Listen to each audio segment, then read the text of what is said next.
honest so that we can make our own determination. But thank you for your willingness to cooperate, at least at that level. Mr. Parmas, um, you observed back in 2023 in a letter you sent to Chairman Comer that there were flagrant examples of Giuliani interfering in Ukrainian politics, unquote. Why would Giuliani be interfering in another country's politics? I mean, Giuliani would do and say whatever he needed for the purpose of getting the information he wanted to secure Donald Trump 2020 election. So just a prime example of one of the things he did, he had a close relationship with then a boxer, Vladimir Klitschko, who was then the mayor in Ukraine. When the new president came over, there was rumors about maybe him not staying in office as mayor of Ukraine. Klitschko flew to New York, met with Rudy Giuliani, and then on a meeting that we had with Andrei Yermak in Spain that was relevant, had to do with President Zelensky announced an investigation into Joe and Hunter Biden. At that meeting, he also brought up the Klitschko situation and basically told Yermak that if Zelensky got rid of Klitschko, President Trump and the American people would be very upset about that because we love him and he needs to be in there.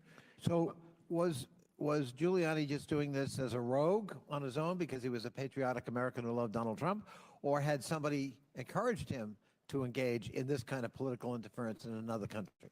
I mean, I think he was encouraged by Donald Trump.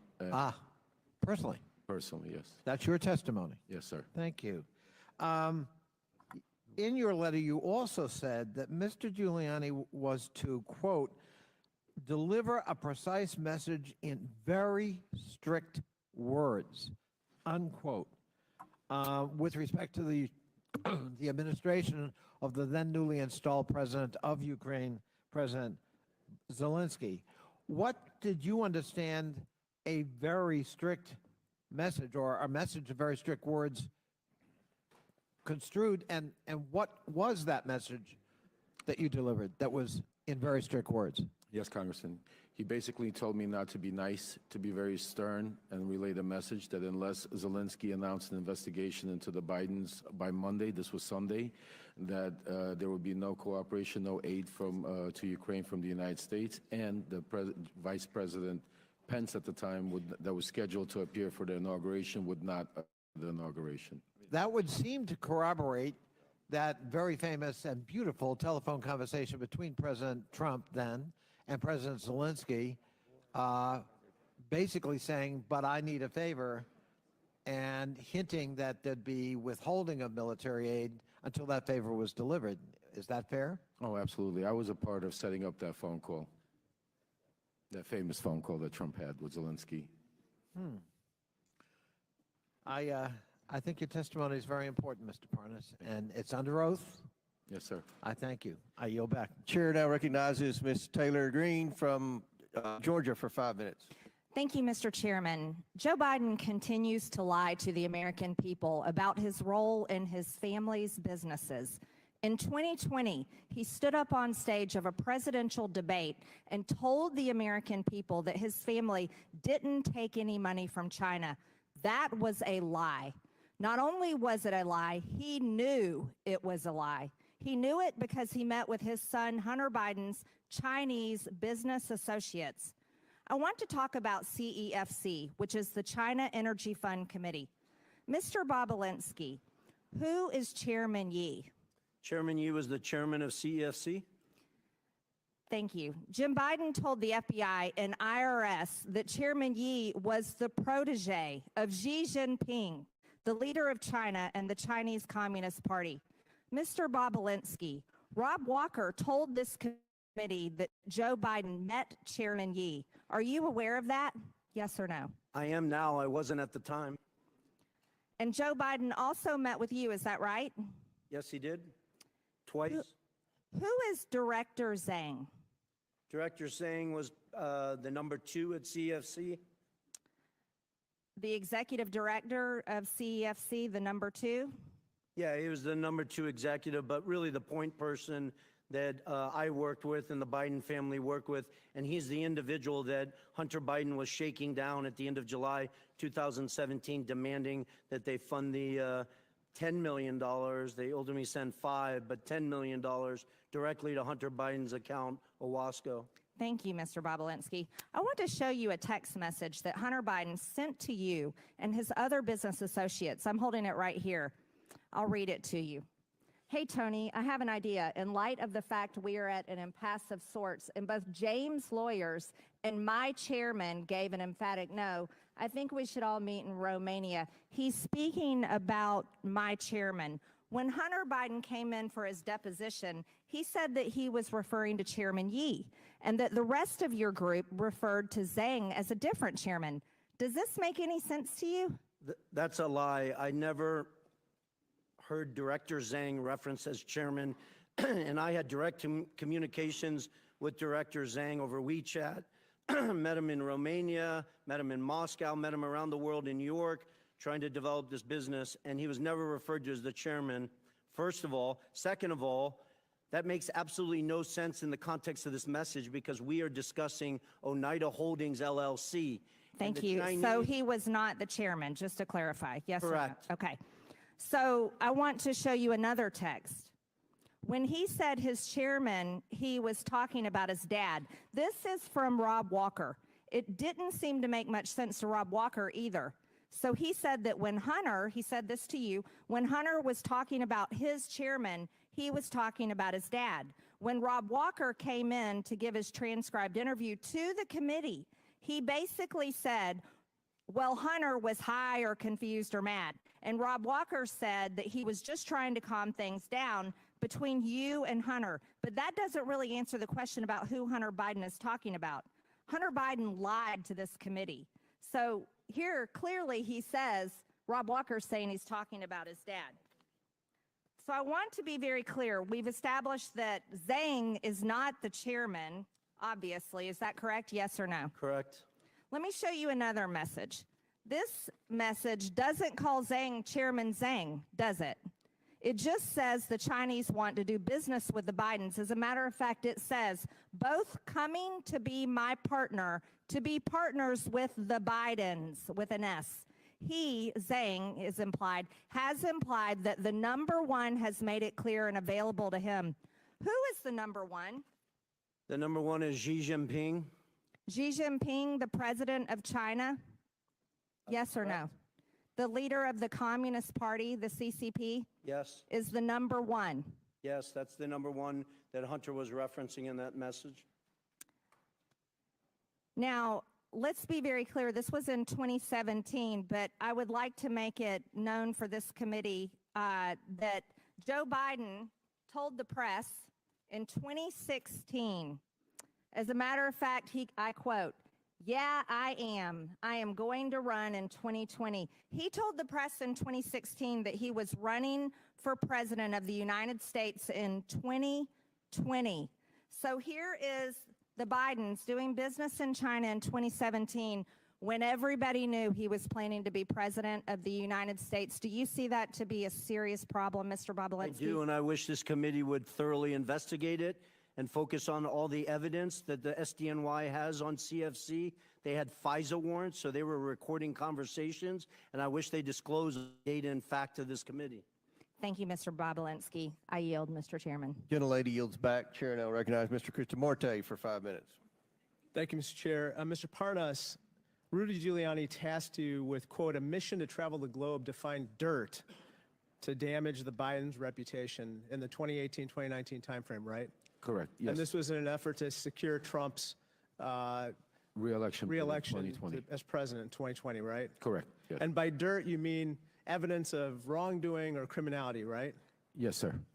And in your travels, you found, quote, precisely zero proof of the Biden's criminality, right? Correct. And there was no evidence of the Biden's corruption in Ukraine because, as you said, there truly was none, right? Correct, yes, sir.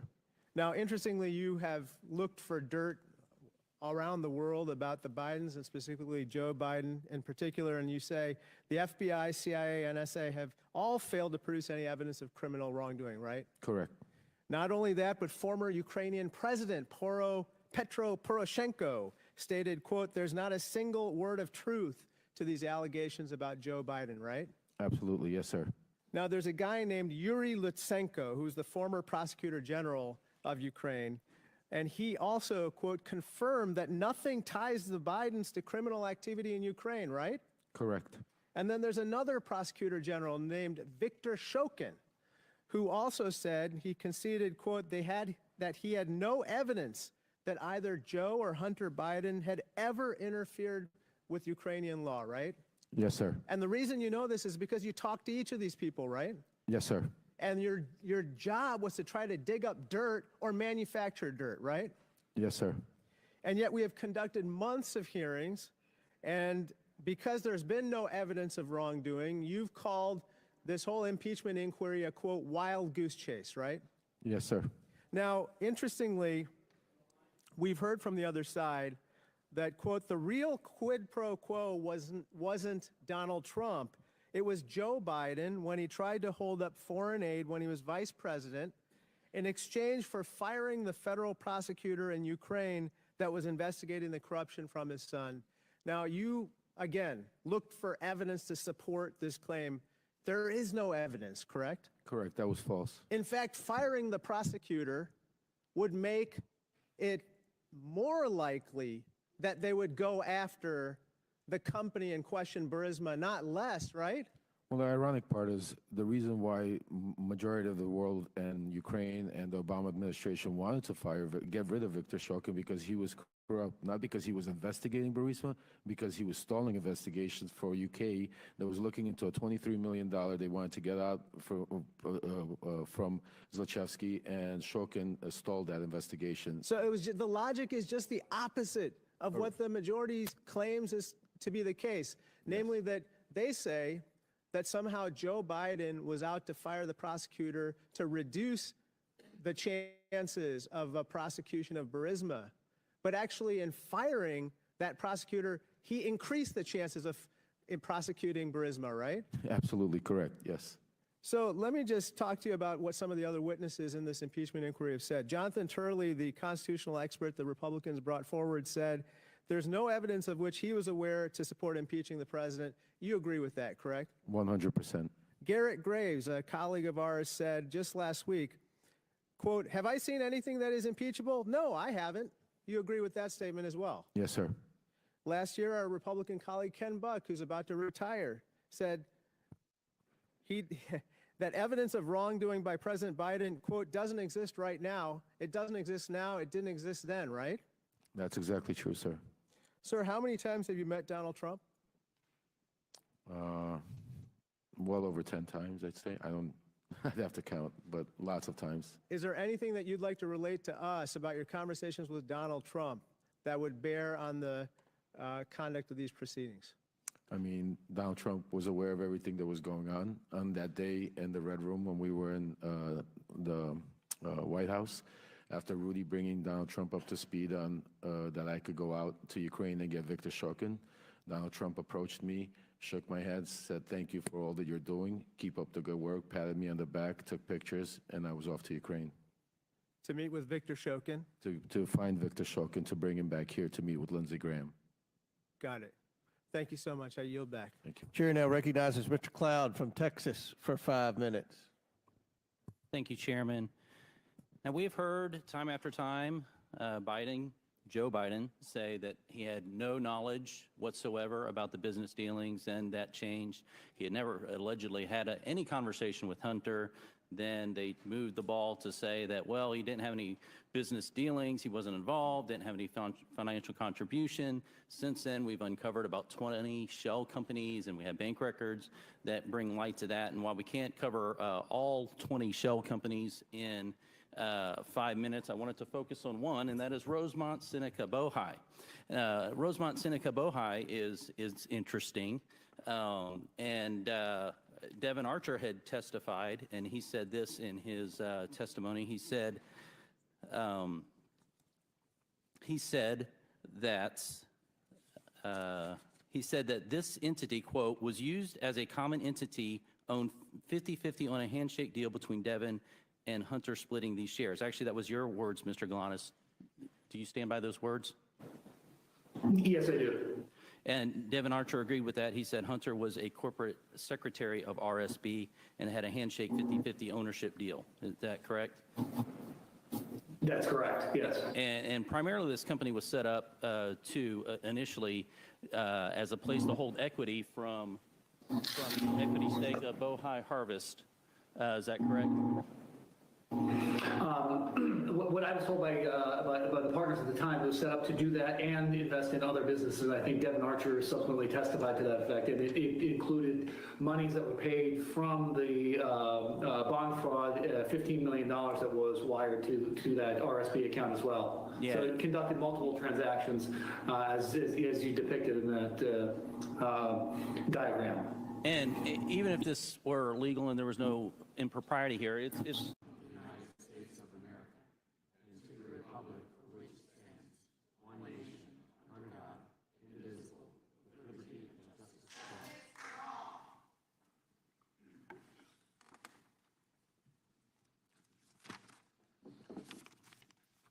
Chairman recognizes himself for an opening statement. Does anyone believe if President Trump wasn't running for president that he would be facing 4 criminal trials?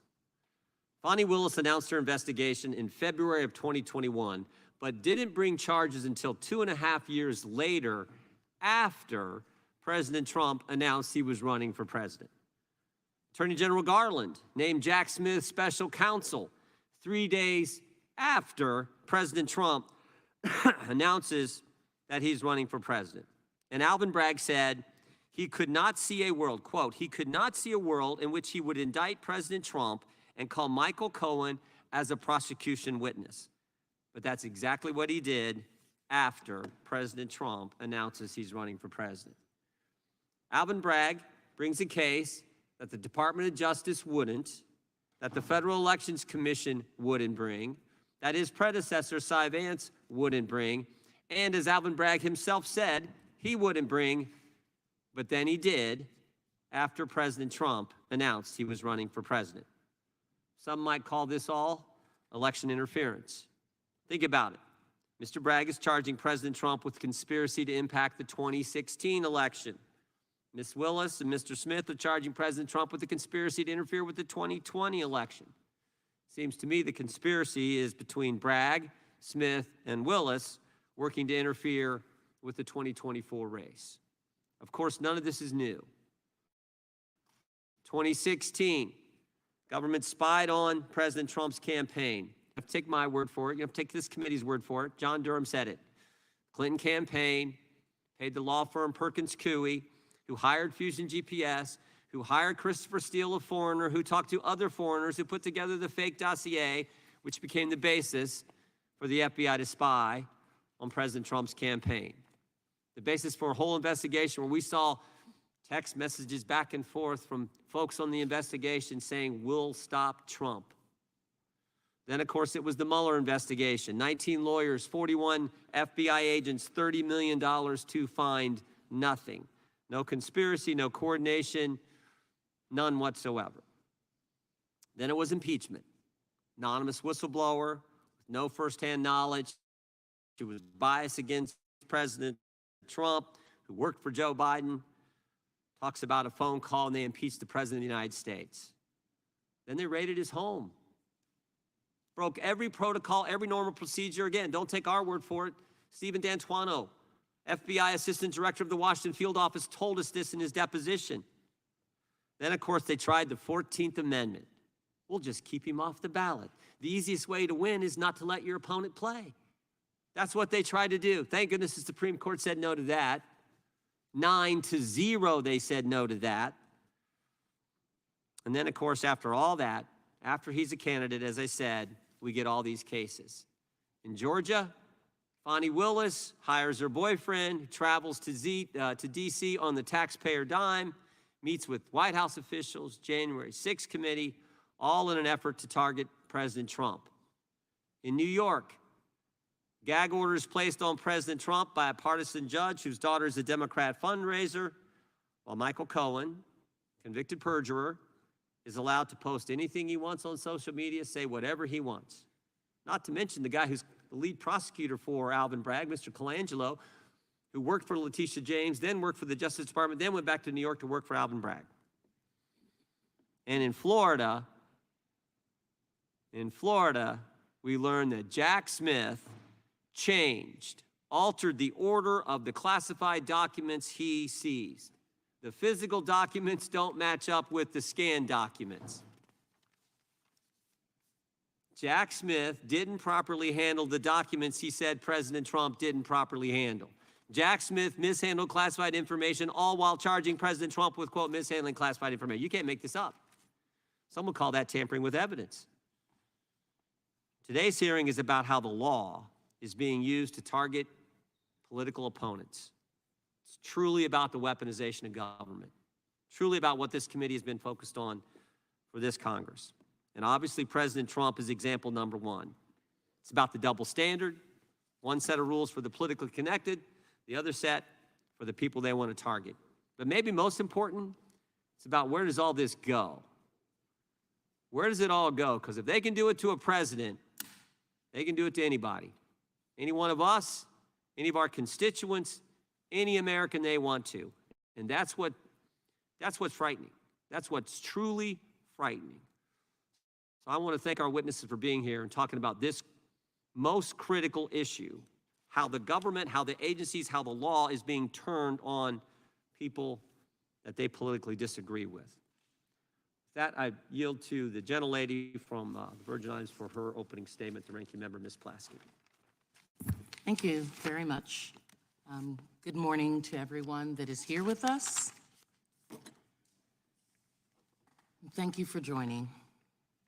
2 weeks ago in this same room, we watched as the Republican majority attempted to use the congressional hearing process to intervene in an ongoing Supreme Court case. Republicans here did so by suggesting that they were concerned about how social media companies are bullied by the federal government. In truth, these arguments are operating in the interests of securing an open season where Russia and China can destabilize our democracy at will in the 2024 election. By my Republican counterparts causing people to bully social media companies, they want to allow any and all foreign adversaries to dump lies and misinformation on social media in support of a would-be fascist former president. And now you're back. Why are we back this time?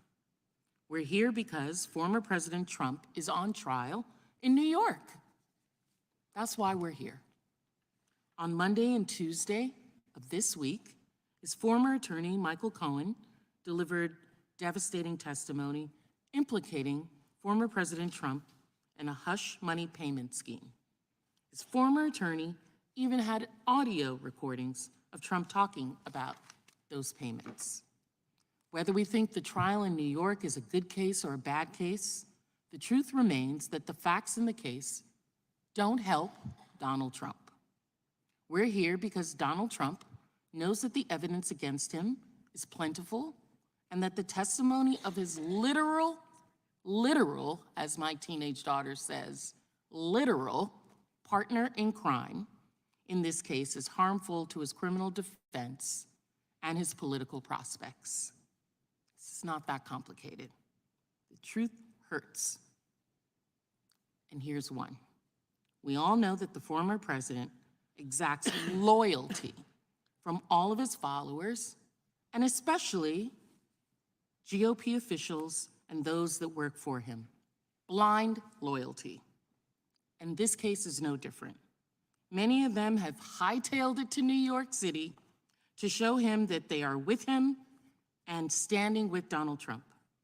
Trump, in turn, demands that every Republican official serve him like the incorrigible, degenerate, spoiled brat that he is, and use their positions to aid his criminal defense. And even after the embarrassment of recent hearings today, Donald Trump and his cronies don't think that the chairman is doing enough. We're here today simply because Donald Trump's sycophants have been taunting the members of this committee on the GOP side and judiciary Republicans for not doing anything tangible to defend Trump against our judicial system. Lackeys like Natalie Winters, a Trump loyalist and an executive producer for Steve Bannon's show, have been mocking Chairman Jordan's leadership of the committee openly. As you can see up there, when the House Judiciary tweeted, "Imagine actually believing Michael Cohen," she retweeted and said, "Imagine actually believing at Judiciary GOP will do anything about it." Just as one example, on Monday, she put that tweet up, and then Fox's Maria Bartiromo and Steve Bannon himself have gotten into the act. And here they are. Why aren't you being louder about this? Why aren't I hearing anything from this committee? I had to just ask you about it, okay? Just let me be clear. Viewers are sick and tired of hearings. They're sick and tired of letters. They're sick and tired of hearing complaints. They want action. President Trump is in a trial all day long, every day in New York City. Where is this committee of weaponization, and what are you doing about it? I just spoke with Kevin Hassett, the former chairman of the White House Economics Council, and he said, make no mistake, if we see President Trump go to jail because he violated this gag order, markets will react. Okay, Congressman, we're losing the country.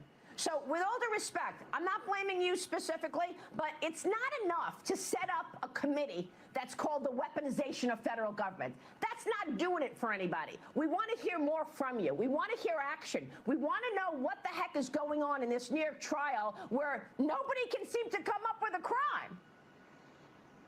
Well, I'll tell you what I'm specifically doing. Okay. No, I don't need to hear a backbencher. I'm sure you're a good guy. I'm sure you're trying to do a lot, but it's not, as Maria Bartiromo says, and man, she lit him up. We all heard her. It's not enough to set up a committee just called the weaponization of the federal government. That's not doing it. We want action. And that's why we're here today. We're here at the beck and call of Trump fanatics and talking heads on cable and internet talk shows in the MAGA world who, like Bartiromo and Bannon, have goaded this committee to act. Because the purpose of this select committee is, in fact, to be an arm of the Trump campaign and take his orders. And yes, we know you're mad things are not going your way. Republicans are upset because the Justice Department has determined that it must prosecute Donald Trump because the allegations against President Biden amount to nothing, both at the Justice Department and even in this chamber in the House, by the very committees Republicans created to investigate President Biden. This committee and Republicans are mad because Robert Hur, himself a Republican political appointee, fully and completely exonerated President Biden while specifically outlining, a Republican appointee, outlining the reasons that Donald Trump deserved to be prosecuted and President Biden does not. They're mad because he had the gumption, I'll use that word, to tell the truth as to what facts have been shown Trump to have. The committee wants to allege the fact that Donald Trump repeatedly, and this was a discussion just in the opening statement, talking about Jack Smith and what he did with classified information. But the fact is that Trump didn't just mishandle classified information, he hid classified information and legally pertinent documents from the FBI and other law enforcement. Donald Trump ordered his aides to destroy documents and then repeatedly lied about doing so. Donald Trump even tricked his own lawyers into making false statements on his behalf, potentially implicating those lawyers in his criminal schemes. That's why Donald Trump is currently facing 40 charges in a federal court in Florida for knowingly mishandling, withholding, hiding, lying, destroying classified documents in a way that put our national security at severe risk. That's why he's facing 34 charges in New York State Court for falsifying business records and making hush money payments to catch and kill information that would be harmful to his reputation and his presidential campaign. That's why he's charged with 4 felony counts, including conspiracy to defraud the United States and conspiracy to obstruct an official proceeding for attempting to overturn the 2020 election. And that's why, despite the machinations and attempted character assassination of a prosecutor in Georgia, that he's charged with 10 counts for attempting to intimidate election officials while trying to force them to accept a slate of false electors, again, part of his efforts to overturn an election. Trump is charged in these cases because there is sufficient evidence to reasonably believe that he committed almost 100 serious crimes. In this country, no one should be above the law. So just for a little legal lesson, I strongly suspect the defendant may be watching, or his minions, or others. No, Donald, even a president can't shoot someone on Fifth Avenue in broad daylight and get away with it. That's not going to happen. To my Republican counterparts in the majority, you claim that you want to fight a weaponized executive branch. You do so by calling in far-right witnesses to spew conspiracies about a deep state, or by calling witnesses who have testified under oath that they literally are missing parts of their brain, and another who self-identified as a time traveler from Canada. That, my friends, is the Select Subcommittee on the Weaponization of the Federal Government. To be the party of law enforcement and be led by a man currently facing 100 serious charges. We fail to understand that we are playing white knights for the most radical fringes of our society, while making frequent references to Big Brother, no less. They themselves are growing embodiment of George Orwell's 1984. Now, I know I've said it before, and if people don't know, I've been a Republican. I was a Republican appointee when some of my counterparts were still in high school. I served a Republican president. But this is not the Republican Party. This is a cult of personality where Donald Trump exercises totalitarian control. This is a subcommittee that intimidates witnesses who disagree with them, questioning Americans' loyalty to their country if they don't support Donald Trump's agenda. This subcommittee is using its platform to bully American people into believing falsehoods. Falsehoods which serve little purpose other than to scare everyday Americans, spread confusion, and attempt to re-elect Donald Trump. It's a subcommittee that is taking orders from a disgraced former president. I see members rolling their eyes, they're all upset. You don't believe me? Think I'm making up that Trump directs the actions of this select committee? You think that everyone is not jumping through hoops to please Donald Trump? Follow the facts. Who was among the select few Donald Trump called on January 6th while encouraging thousands of rioters to overtake the Capitol and steal the election? Individuals from this select committee. Members here have refused to answer a subpoena related to that call from Trump and the attack on the Capitol. Members of Congress said at rally after rally, I'm busting my tail to get Donald Trump reelected. We need to make sure Donald Trump wins. It's so important that we stay engaged and help Donald Trump get back the White House. That's what members of this committee have said. And it's our duty to call out bias and hidden agendas of the committee. It's a sham, solely designed to serve, as like we have said before, as the legislative arm of Donald Trump's re-election campaign. That's what this select committee is.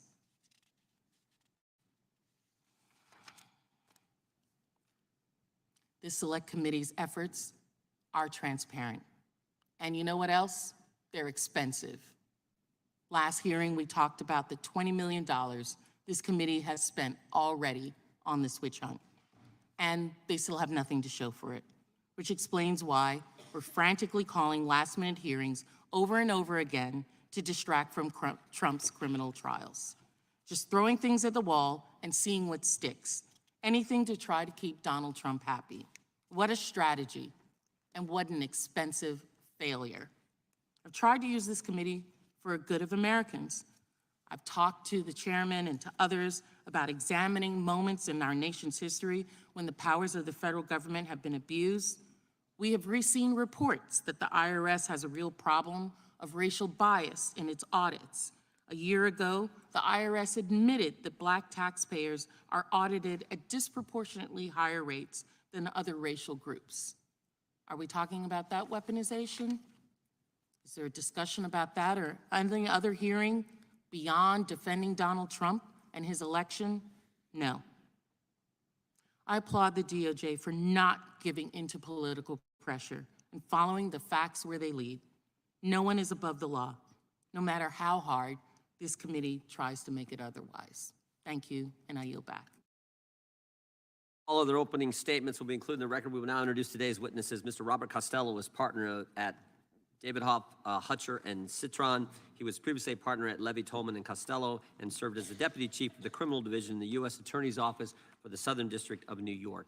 Mr. James Trusty is a member of the IFRA Law. He previously served as prosecutor for 27 years, including as the Chief of the Organized Crime Section at the Department of Justice and as an Assistant U.S. Attorney.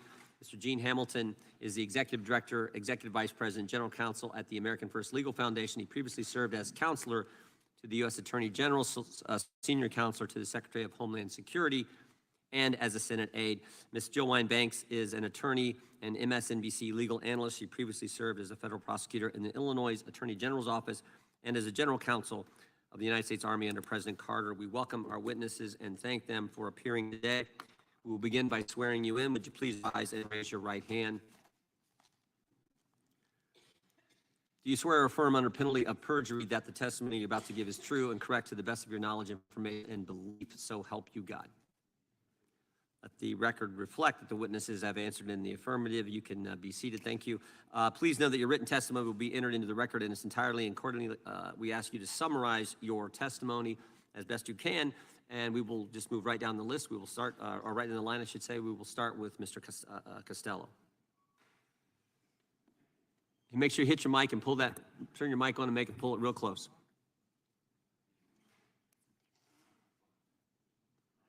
No, hit the button there. It should hit the button. See the button there in front? Yeah. Okay. There you go. Thank you. My name is Bob Costello. I've been an attorney for 51 years, and I'm the former Assistant U.S. Attorney in the Southern District of New York, where I was Deputy Chief of the Criminal Division. I am not now, nor have I ever been, an attorney for Donald Trump, any of his family members, or any of his businesses. I've represented quite a number of high-profile individuals, but never Donald Trump. During the period April 2018 to July 2018, I represented Michael Cohen. Today, I can talk to you about what Michael Cohen told my law partner and me, because Michael Cohen waived the attorney-client privilege at the request of the U.S. Attorney's Office for the Southern District of New York. The reason was Michael Cohen had pled guilty to 8 felony counts in the Southern District and was seeking to lessen his sentence. And he thought he could be clever by going into the U.S. Attorney's Office and lying about cooperation. Michael Cohen went to the U.S. Attorney's Office and accused Rudy Giuliani and myself of conspiring to obstruct justice by tampering with a witness, namely Michael Cohen. The story, which they were floating at the time and his lawyers put out in the various newspapers, was that we had dangled a pardon under Michael Cohen's nose in order to keep him quiet so that he wouldn't testify against Donald Trump. When I received the call from the U.S. Attorney's Office saying, Bob, we'd like to talk to you about your representation of Michael Cohen, I said to them, can I presume that you guys are sitting there with a copy of the waiver of the attorney-client privilege? And they said, you presume correctly. I told them to scan it over to me, and once I received it, I'd be delighted to talk to them. And I did. I went down to 1 St. Andrews Plaza with a lawyer who had been the chief of the criminal division when I was deputy chief, Tom Fitzpatrick. And on the way into the office, he said to me, Bob, aren't you nervous? I said, what for? I'm going to tell the truth, and I have documentary evidence that corroborates me 6 ways from Sunday. I said, there's nothing to be nervous about. And in fact, I said, I'll bet you $10 I'll have these people laughing within 15 minutes. I won the bet. I went up and I sat with 2 assistant U.S. attorneys, Tom McKay and Nick Rose, as well as 2 FBI agents whose names, unfortunately, I don't remember. We had a grand old time. I explained our entire history with Michael Cohen through emails and text messages. I explained the many, many lies that Michael Cohen told us. Most especially, I told them that when we first met Michael Cohen in April of 2018, keeping in mind now that I read Michael Cohen's testimony from yesterday's trial in New York on the way down on the train, and virtually every statement he made about me was another lie. A lie that can be proven not just by me denying it, but by myself, Jeff Citron, or Rudy Giuliani, or emails or text messages. Virtually every statement that he made. What he tries to do is he cherry picks certain emails or text messages and tries to make them look like something else. The story he told yesterday was that Rudy Giuliani and I were somehow conspiring to try and keep him quiet, to try and keep him from flipping. That's the term we use in the trade for cooperating. That's ridiculous. The first day that we met with Michael Cohen at the Regency Hotel, at his request, and there's email correspondence that show this, we went up there. I had never met Michael Cohen before. I didn't have any idea who he was or what sort of problem he was in.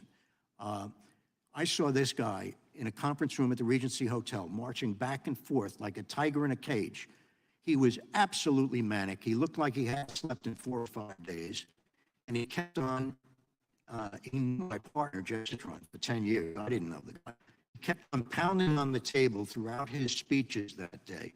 Guys, I want you to know, I will do whatever the F I have to do. I will never spend 1 day in jail.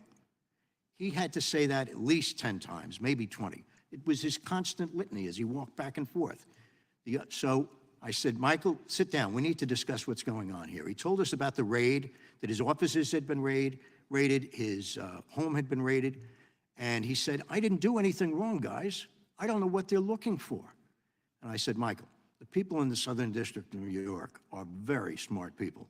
They got a search warrant for a lawyer's office. You can't do that just by going to the U.S. attorney. You need to go to Maine Justice and get approval from Maine Justice. You need to show them that you have proof that a crime has been committed and that the evidence of that crime is going to exist at the site to be examined.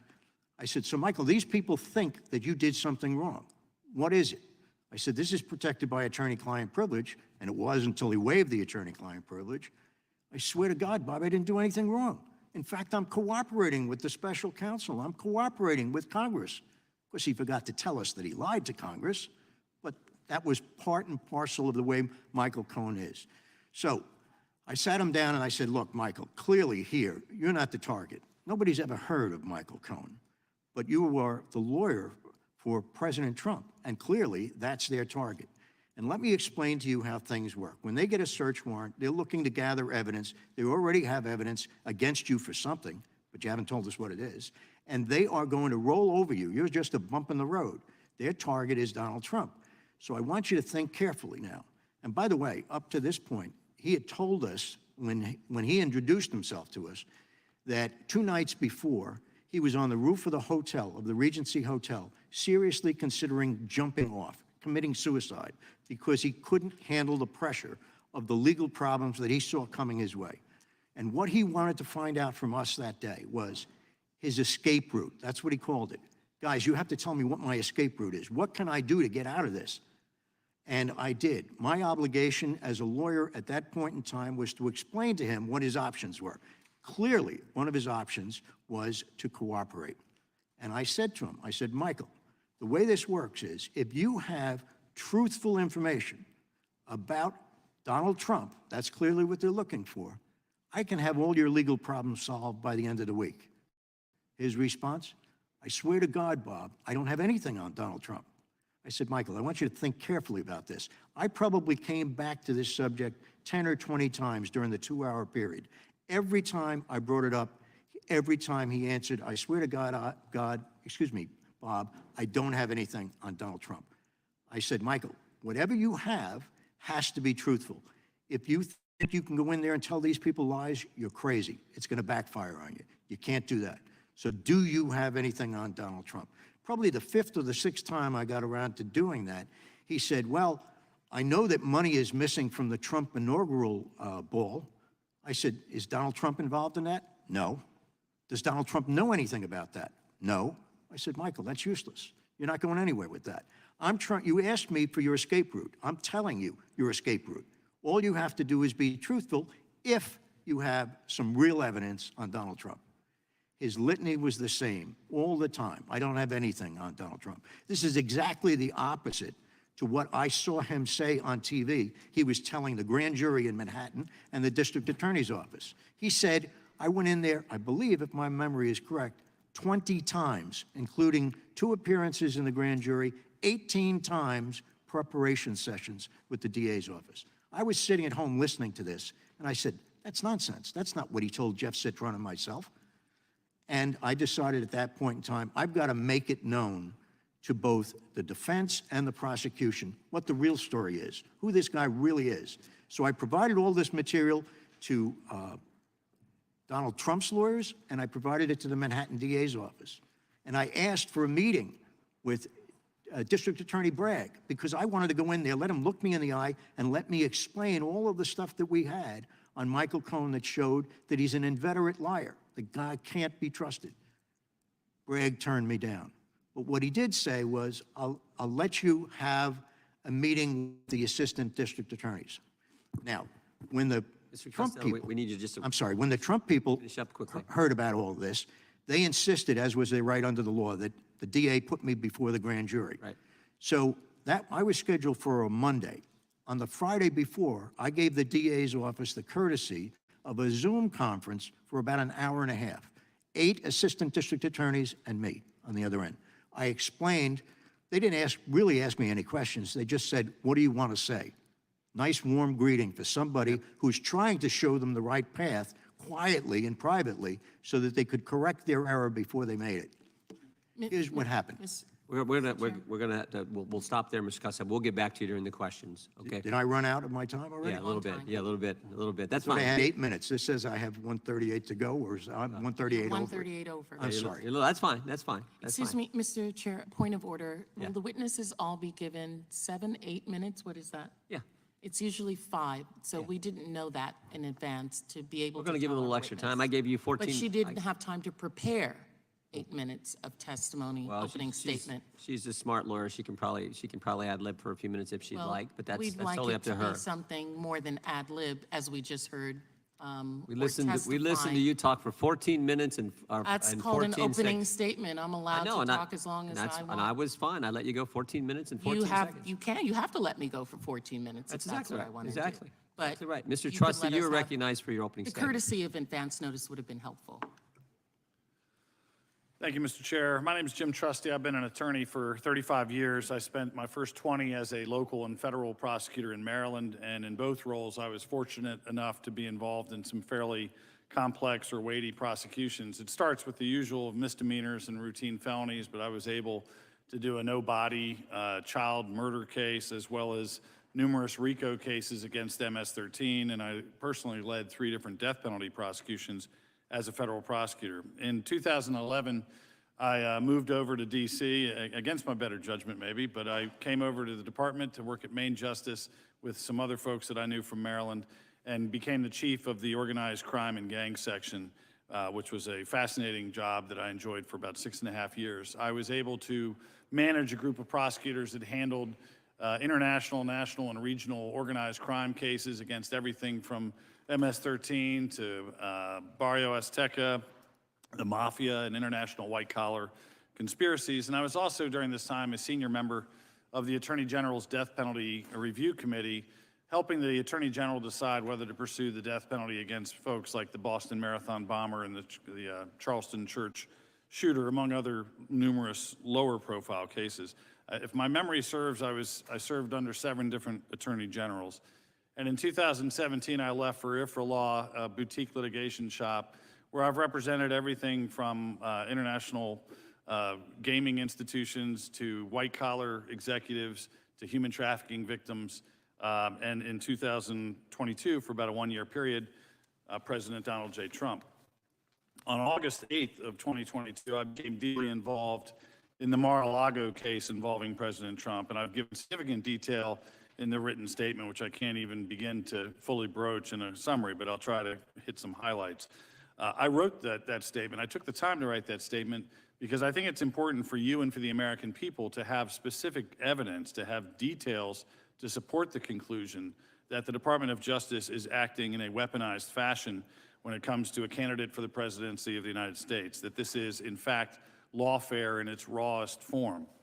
The Mar-a-Lago case is plagued with singular moments where prosecutors took incredibly aggressive and I would say prejudicial steps, the likes of which I had never seen in 35 years of practice on both sides of the aisle.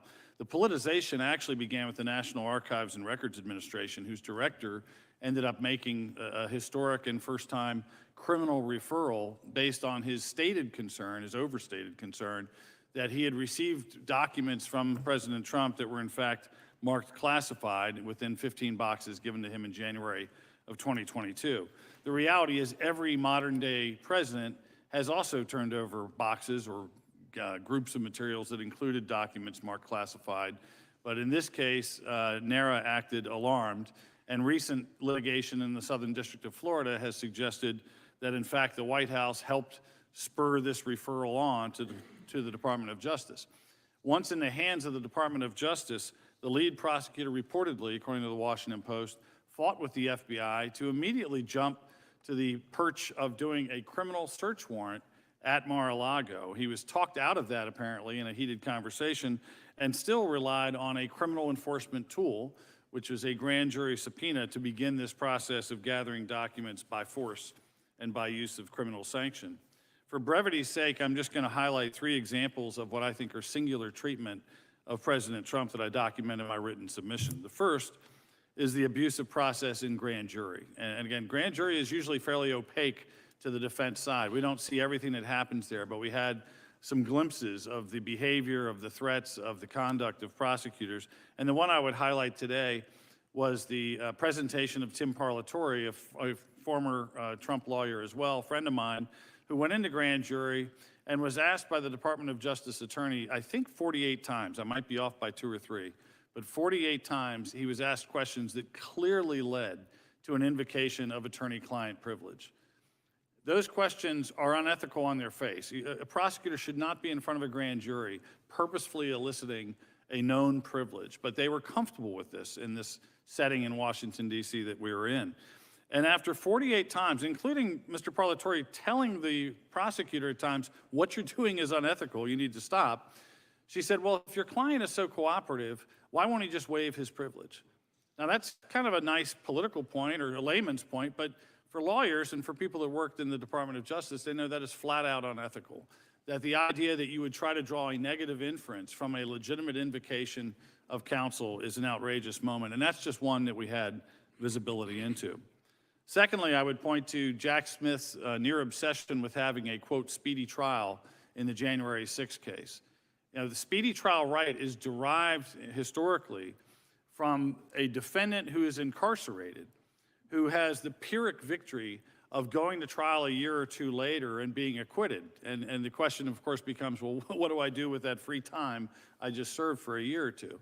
That's why we have a constitutional and a statutory speedy trial right, and it is invoked by defendants or waived by defendants every day in federal court. What you don't see every day in federal court is a federal prosecutor for a non-incarcerated defendant insisting on having a speedy trial, when the Department of Justice, in fact, has its own guidelines to avoid charging decisions and trials on the eve of elections. Instead, we had Jack Smith pushing with all his might, pushing the Supreme Court to expedite a hearing that was still in front of the D.C. Court of Appeals, and only angrily losing that battle, apparently, when the Supreme Court took up the question of immunity. The third thing that I would point out from my summary is something that came from a respected lawyer in Washington, D.C., who represented Walt Nauta, who I think the Department of Justice viewed as kind of the keys to the kingdom in their investigation into President Trump, a person that they were intent on flipping at all costs and eventually charged. And this lawyer was the subject of an extortionate ploy. I have no other way to phrase it than that. He was brought in very early into his representation to the Department of Justice, where he met with Jay Bratt and about 5 or 6 other prosecutors in the room. Mr. Bratt had a folder open that appeared to be information not about Mr. Nauta, but about Mr. Woodward, the lawyer. And he looked at this, according to Mr. Woodward, and said, I see that you have a pending application for judgeship with President Biden. I don't take you to be a Trump lawyer. I would hate to see you blow it. You need to flip Walt Nauta against President Trump. That sequence of events, which has not been fully investigated to my knowledge or fully litigated, but has been presented and has been publicized, is a devastating indictment of the willingness of a Department of Justice attorney with others around him to engage in essentially extortion or bribery or whatever you want to call it, or obstruction. The enforcers of obstruction, in fact, were willing to obstruct justice because of an ends justify the means mentality. So that brings me to just talk for a couple of minutes about what I think the cost of lawfare is and really why I'm here, which is not for any sort of personal gain or political moment for me. Lawfare, and in its form with the Department of Justice in criminal cases, is an effort to manipulate law as a way of targeting an individual who's despised by the user. Justice and the concept of rule of law rely on honest cops and principled prosecutors to follow evidence and to make impartial determinations as to accountability. It is evidence-driven, not animus-driven, and that's why I'm here. Thank you, Mr. Trustee. Appreciate that. Mr. Hamilton, you're recognized. Thank you. Chairman Jordan, Ranking Member Plaskett, and distinguished members of the subcommittee, thank you for inviting me to testify on this important matter. The American people and American society have flourished for nearly 250 years, not because of some accident, but because of the grace of God and the brilliance of our founding fathers, who created a system uniquely designed to foster the ideal conditions for individual liberty, human success, and societal flourishing. But the system was always predicated upon the continued existence of a just and moral society, where action in the pursuit of justice and morality would counteract the worst of human ambition. It was also predicated upon the continued existence of a federal government strong enough to do what the governed had consented to in the Constitution, but not so omnipotent as to be able to undermine the liberties of the individuals and the states. It was also predicated upon a recognition that the concentration of power in the hands of a few was a recipe for tyranny. And of course, the mere existence of words on paper alone does not guarantee any individual's rights. Rather, it has been action taken by principled people that fulfills those guarantees and secures those individual liberties. Put differently, in America, thanks to the wisdom and foresight of our founding fathers, our Davids have always had a chance against our Goliaths. But sadly, we live in unprecedented times where the concentration of power in the federal government, particularly in the executive branch under President Biden's leadership, has served as the fulcrum through which other powers in society oppress the individual and undermine the foundation upon which our national success resides. The Biden administration, and most notably the Department of Justice, appears to have embarked on a journey of political persecution of those with whom it disagrees, with the end result being the total social, economic, and political domination of the populace.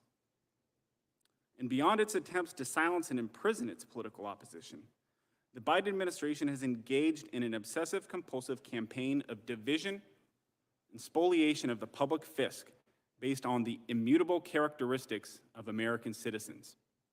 Its efforts are incessant and relentless.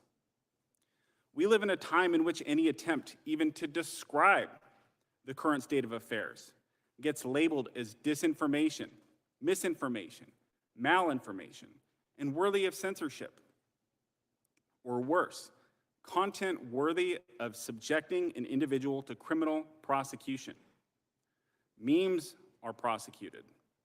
Business leaders are subjected to intrusive investigation solely because of their outspoken views. actual peaceful protesters are imprisoned. And all the while, violent and repeat criminals run free in major cities across the United States.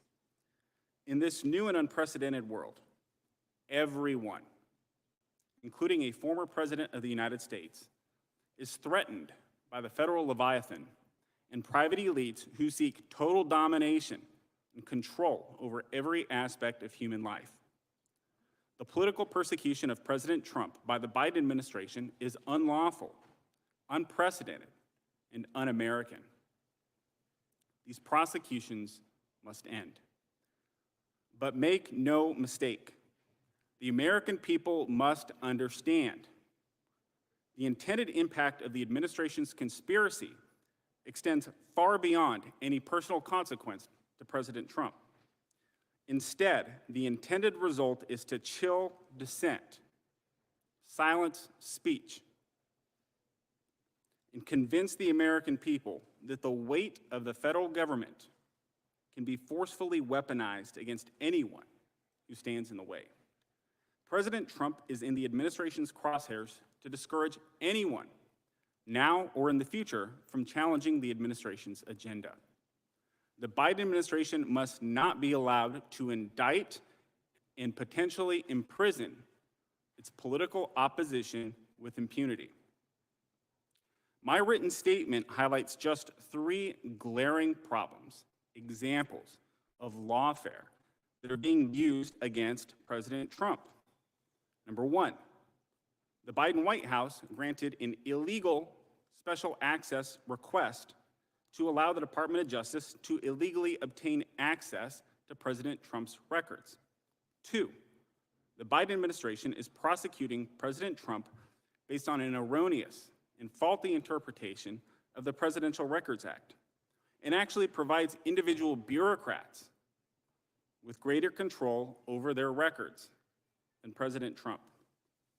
3, the Biden administration has weaponized a white-collar criminal statute for the first time in history to attack President Trump and others. But there are so many more examples.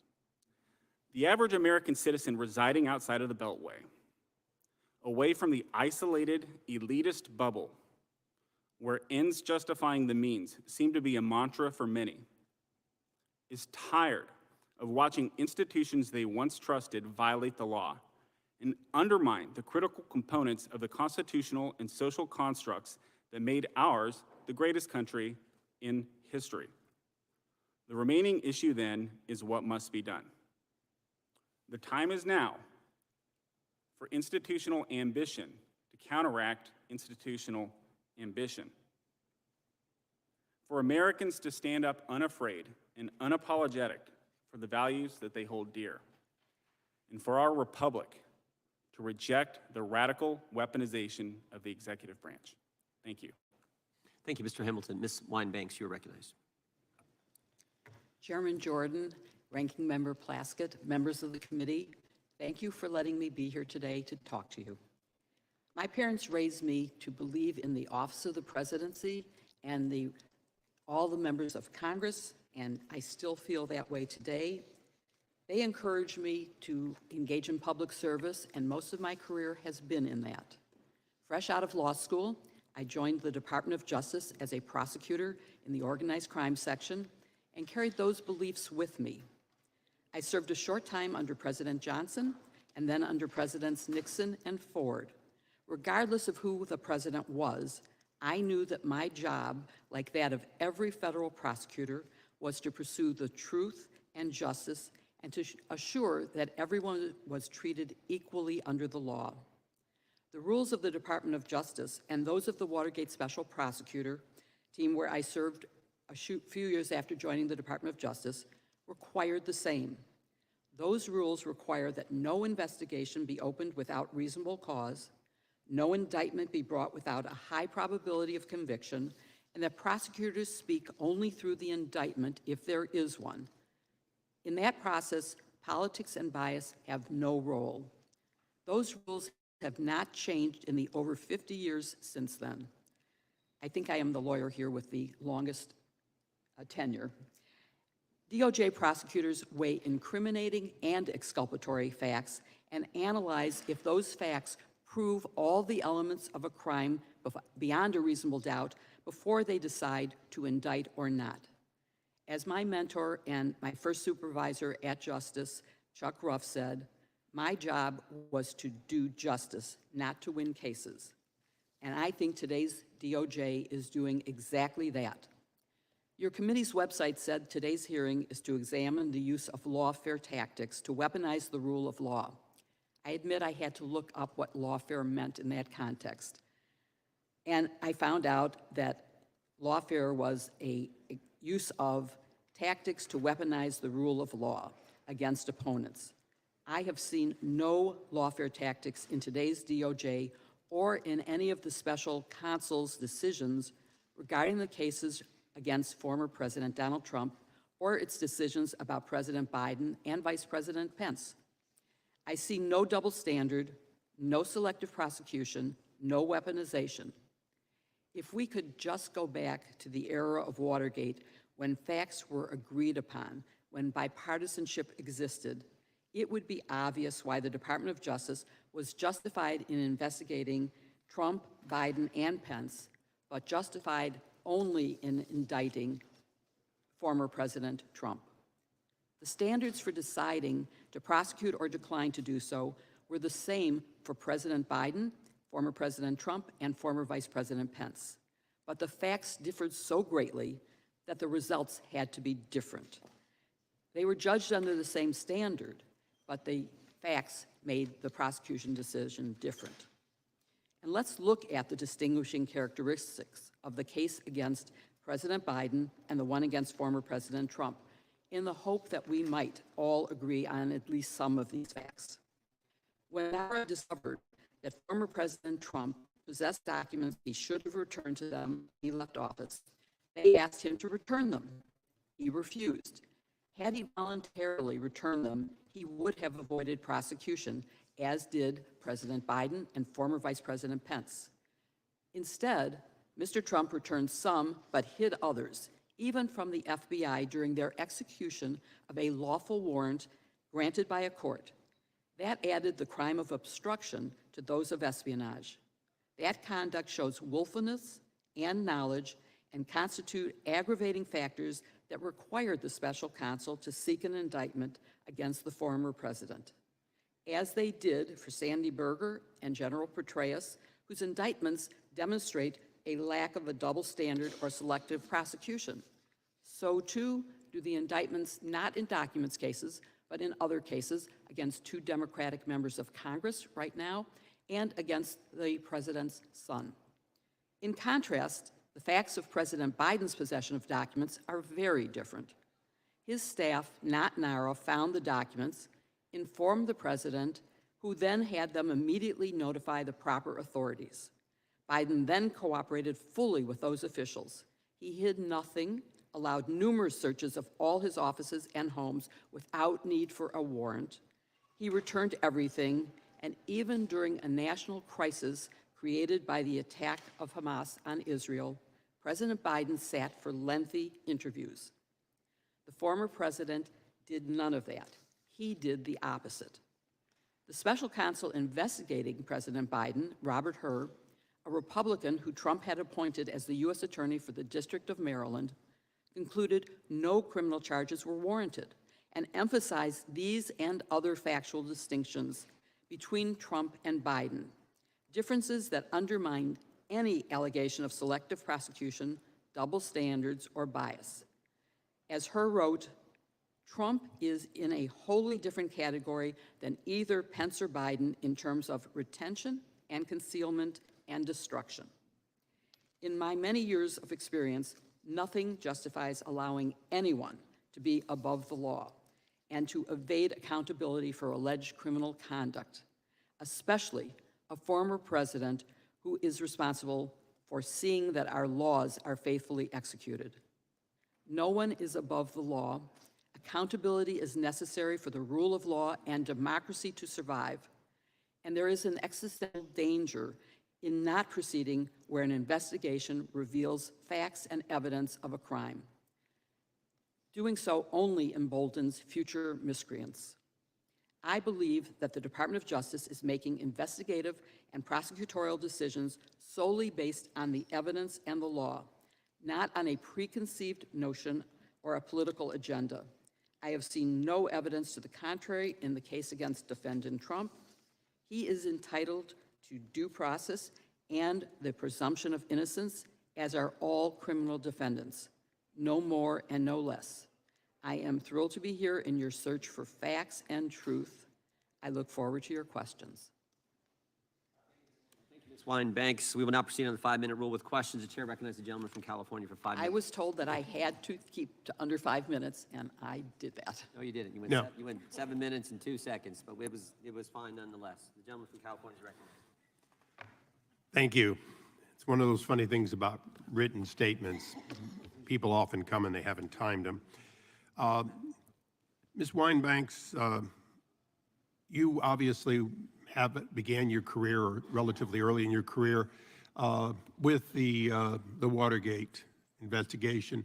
Wasn't one of the major things that President Nixon was accused of, the weaponization of government, using the IRS and so on? Wasn't that part of the final impeachment draft? Right. I was not directly involved in the impeachment, Okay, but in the prosecution, but you are correct. The impeachment charge misuse So of power. we are exactly where you started your career, ma'am. We are seeing the weaponization. Richard Milhouse Nixon was accused, and there was plenty of evidence that he thought the IRS and other tactics would be perfectly acceptable against his political enemies. Here we are again. So one of the questions I'm going to ask all of you are attorneys, is that correct? All of you Yes. understand the ethics of the American Bar Association. All of you understand the question of what can be waived in attorney-client privilege, correct? Yes. I'll go right down. Ms. Wine-Banks, is it in fact your prerogative to waive attorney-client privilege? Do you have that right under the ethics rules? I do not. Correct. Only my client does. Exactly. Only your client can waive it. Mr. Hamilton, same, right? Correct. Mr. Trustee? Same. Mr. Costello? Yes, which is why I have a written document of the waiver with me. And so, although you have a waiver from your client, well, let's just say Mr. Cohen, did not have a waiver from President Trump. Is that correct? Absolutely. Have any of you, either individually or seen other people, other attorneys, other than Mr. Cohen, tape their client and then turn it over for a prosecution or other use ever? Any of you? Never. No. No. Ms. Wine-Banks, it's kind of interesting that what hung President Nixon was, in fact, to a great extent, the tapes he made. But he made them, correct? He made them, and they were evidence of crime, and so they fall within a crime fraud exception, and they proved the crime. They were the actual commission of crime. Exactly. Thank you very much. Mr. Costello, I'm sorry. I'll take my reading glasses off. I'll do much better. We're dealing with an unusual situation. We have a president who was a former president who was never charged with any crimes until he announced and became the lead candidate to run for president. Is that correct? Yes, quite a coincidence. Yeah, I don't believe in coincidences happening that often. Neither do I. Neither do you. So the question I have for you here today is, have you ever seen uncoordinated a series of state and federal indictments of any candidate or any other person like this, where they're indicted in a state they never went to? They're indicted for documents that they had in their possession that they say they declassified and that they have a right to declassify. They get indicted for a misdemeanor that has already run its statute of limitations, but by linking it to a federal offense, which the state doesn't have the right to charge, they make the case and they're now trying that. Have you ever seen anything close to that in your decades of practice? No, not at all. So, Trustee, have you ever seen so many indictments that are novel in how they're put together? I have not. I'd maybe use the word inventive, but either way, I'm with you on the point. Mr. Hamilton, have you ever seen, and you're apparently the junior one here, have you ever seen or researched or learned about such a broad array of novel or inventive prosecutions as President Trump is dealing with? Absolutely not. Ms. Winebanks, I respect your years of practicing as an attorney. Have you ever seen so many charges coming, dating back so many years, but only coming to pass at this time? I have. When did you see them? Well, let's go back to the fact that it takes a long time to investigate, that there was reason for example, in the New York... No, I was asking for another example, and since you don't have one, let me just close. I've been up here for 24 years. I was a soldier when Nixon was president. I am appalled that what began with Watergate as a legitimate scandal of the wrongdoing has now become an organized weaponization by this president and his Department of Justice. With that, I yield back, Mr. Chairman. Gentleman yields back. I now recognize Mr. Goldman from New York for his 5 minutes question. Thank you very much. Election interference, huh? That's what this is all about. Ms. Winebanks, there are 4 indictments against Donald Trump, is that right? Correct. And all 4 of those investigations started long before he announced his candidacy for president, isn't that right? That is correct. And in fact, he announced his candidacy for president 2 years before the election, just so he could bring in 3 witnesses and the entire Republican Party to say, election interference, election interference. These investigations long predated it, and this was a specific and obvious tactic of Donald Trump to be able to make a political defense that will never be allowed in a court of law, as Mr. Trusty and Mr. Costello know full well. And all because he wanted to co-opt this notion of election interference because he's a candidate. But let me tell you what is really election interference. Withholding military aid to an ally in the middle of a war in order to coerce and extort a foreign government to investigate a political opponent. Welcoming a foreign country to illegally interfere in our election and then using that interference for his own benefit, as Donald Trump did with Russia in 2016. Spend a year and a half on a completely bogus impeachment investigation into the president without finding a single piece of evidence of wrongdoing. And in fact, the chairman of this committee said the best evidence of President Biden's wrongdoing was a completely false accusation planted by Russia just before the 2020 election. Interesting timing. As usual, my Republican colleagues on the other side of the aisle are accusing the Democrats of doing all of their misconduct that they engage in over and over and over in an effort to normalize it, in an effort to deflect attention from their own wrongdoing. It is right in authoritarian 101 playbook. But let's talk about this two-tiered system of justice. Let's talk about lawfare. Mr. Costello, your entire opening statement, as I heard it, was simply to discredit Michael Cohen. Sir, I think you're in the wrong place. Michael Cohen is currently on the witness stand at a trial in Manhattan. And if you have information about Michael Cohen's testimony, you should talk to Donald Trump and his lawyers to see if they want to call you as a witness to impeach Michael Cohen.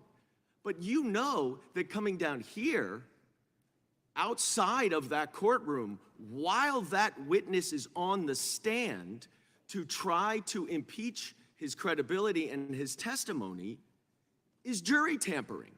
You know it is unethical. You know that you are trying to discredit a current witness at a current trial who is testifying right now outside of that courtroom. You know better, and it is shameful. Mr. Trusty, you and I worked together at the Department of Justice. We had a number of interactions related to organized crime. I had no idea what your politics were. I imagine you had no idea what my politics were, because it doesn't matter. And it's very interesting to hear you now nitpick about the Speedy Trial Act and about what you claim to be unprecedented conduct in Mar-a-Lago. But I'm confident that you never came across anyone who refused a request to voluntarily return classified materials, who refused to comply with a subpoena for those classified materials, who was found to intentionally conceal and hide and obstruct justice by concealing those classified documents. You've never come across, that is unprecedented, I am certain, because that is a clear predicate for a search warrant. When someone obstructs justice, refuses to comply with the subpoena, and Mr. Issa can make up all of the facts that he wants about declaring it to be classified because he thought it or whatever it is, that will be decided in court. All of these cases will be decided in court by a jury based on the facts, evidence, and the law. And all the Republican majority is trying to do here today is lawfare, is interfere in ongoing criminal investigations that our system is perfectly well equipped to handle. And I yield back. The gentleman yields back. I now recognize Ms. Stefanik for 5 minutes. Oh, I love being able to respond to the novice from New York.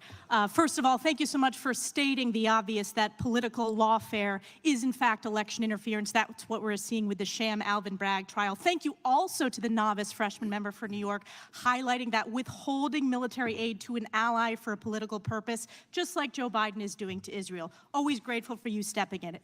Mr. Costello, in your opening statement, you said that in the over 50 years serving as a lawyer, you, quote, have never seen the types of politically motivated cases that have been brought in this presidential election season. These political cases are being used as a weapon of war to damage, defeat, or impede political adversaries and their allies. Instead of political warfare, it is lawfare, a cancer upon our collective judicial system. I want to begin with Alvin Bragg's weaponized sham trial in New York. Isn't it true that in Alvin Bragg's campaign for Manhattan DA, Bragg specifically ran on going after President Donald Trump? That is true. Isn't it true that Bragg's predecessor, Cy Vance, declined to prosecute President Trump? That is true. And the FEC also did not prosecute President Trump. That is true. And the DOJ did not prosecute President Trump in this case. The DOJ referring to the U.S. Attorney for the Southern District? Correct. Absolutely true. And one of the reasons the Southern District of New York turned down this case was because the supposed star witness, according to Alvin Bragg, Michael Cohen, was totally, quote, unworthy of belief. Isn't that true? Without a doubt. This is the same Michael Cohen who pled guilty to 7 counts in an indictment that had absolutely nothing to do with President Trump and actually predated the first time he met President Trump, correct? Absolutely true. And in fact, this is the same Michael Cohen who perjured himself to Congress. Isn't that true? Yes. In fact, when called as a witness in this sham trial, Cohen was asked directly if he was honest during his testimony to Congress. He said no, admitting perjury. But it's not just Bragg's case that is a total sham and illegal political lawfare going after Joe Biden's top political opponent, Donald Trump. This rot goes deep all the way up to the top in the Oval Office. Because when Congress referred this admission of Cohen's perjury to Joe Biden's DOJ, isn't it true that the DOJ has refused to prosecute? That is true. Isn't it correct that Michael Colangelo, who was the 3rd highest ranking official in Biden's DOJ, was transferred to Bragg's office to run this weaponized prosecution of President Trump? Isn't that true? Not only true, but it's unheard of. Unheard of. It's a disgrace. Do you agree that this weaponization of lawfare goes straight to the top with the purpose of helping Joe Biden's failing presidential campaign? The circumstantial evidence definitely supports that. And the unconstitutional gag order on President Trump from New York Judge Merchant is unprecedented lawfare. As far as I know, absolutely. And let's go to the daughter of the judge. Isn't it true that she is raising millions of dollars off of this sham case? Well, I have to say I've read that in the media. I don't know it of my own knowledge. It is true. Thank you. One additional question. I want to talk about the rigged and unprecedented jury selection process. Isn't it true that Bragg's team asked the jurors if they followed Trump on social media? Yes. And isn't it true that they did not ask any of the potential jurors if they followed Biden on social media? Or Michael Cohen. Or Michael Yes. Cohen. Yeah. And isn't it true that 87% of the jurors said they voted for Joe Biden? That's true, Is this unprecedented and lawfare jury shopping? without a doubt. Without a doubt. Political lawfare for the purpose of election interference to go after Donald Trump. Do you agree? Totally. This is one of the reasons that Trump's polls continue to skyrocket, and it's why President Trump will win in 2024 to end the illegal and warped weaponization of the justice system, because if they can illegally go after Trump, they can go after anyone. I yield back. Generally yields back. I now recognize the gentleman from Massachusetts, Mr. Lynch, for 5 minutes. Thank you, Mr. Chairman. Chairman Jordan started this hearing by saying, quote, "You can't make this stuff up." But anyone who has followed this committee's hearings since the beginning knows that that's exactly what the Republican members are doing in this committee. We've been making this stuff up day after day and pushing out untruths from Jewish space lasers to the big lie. The big lie. Let's start with that one.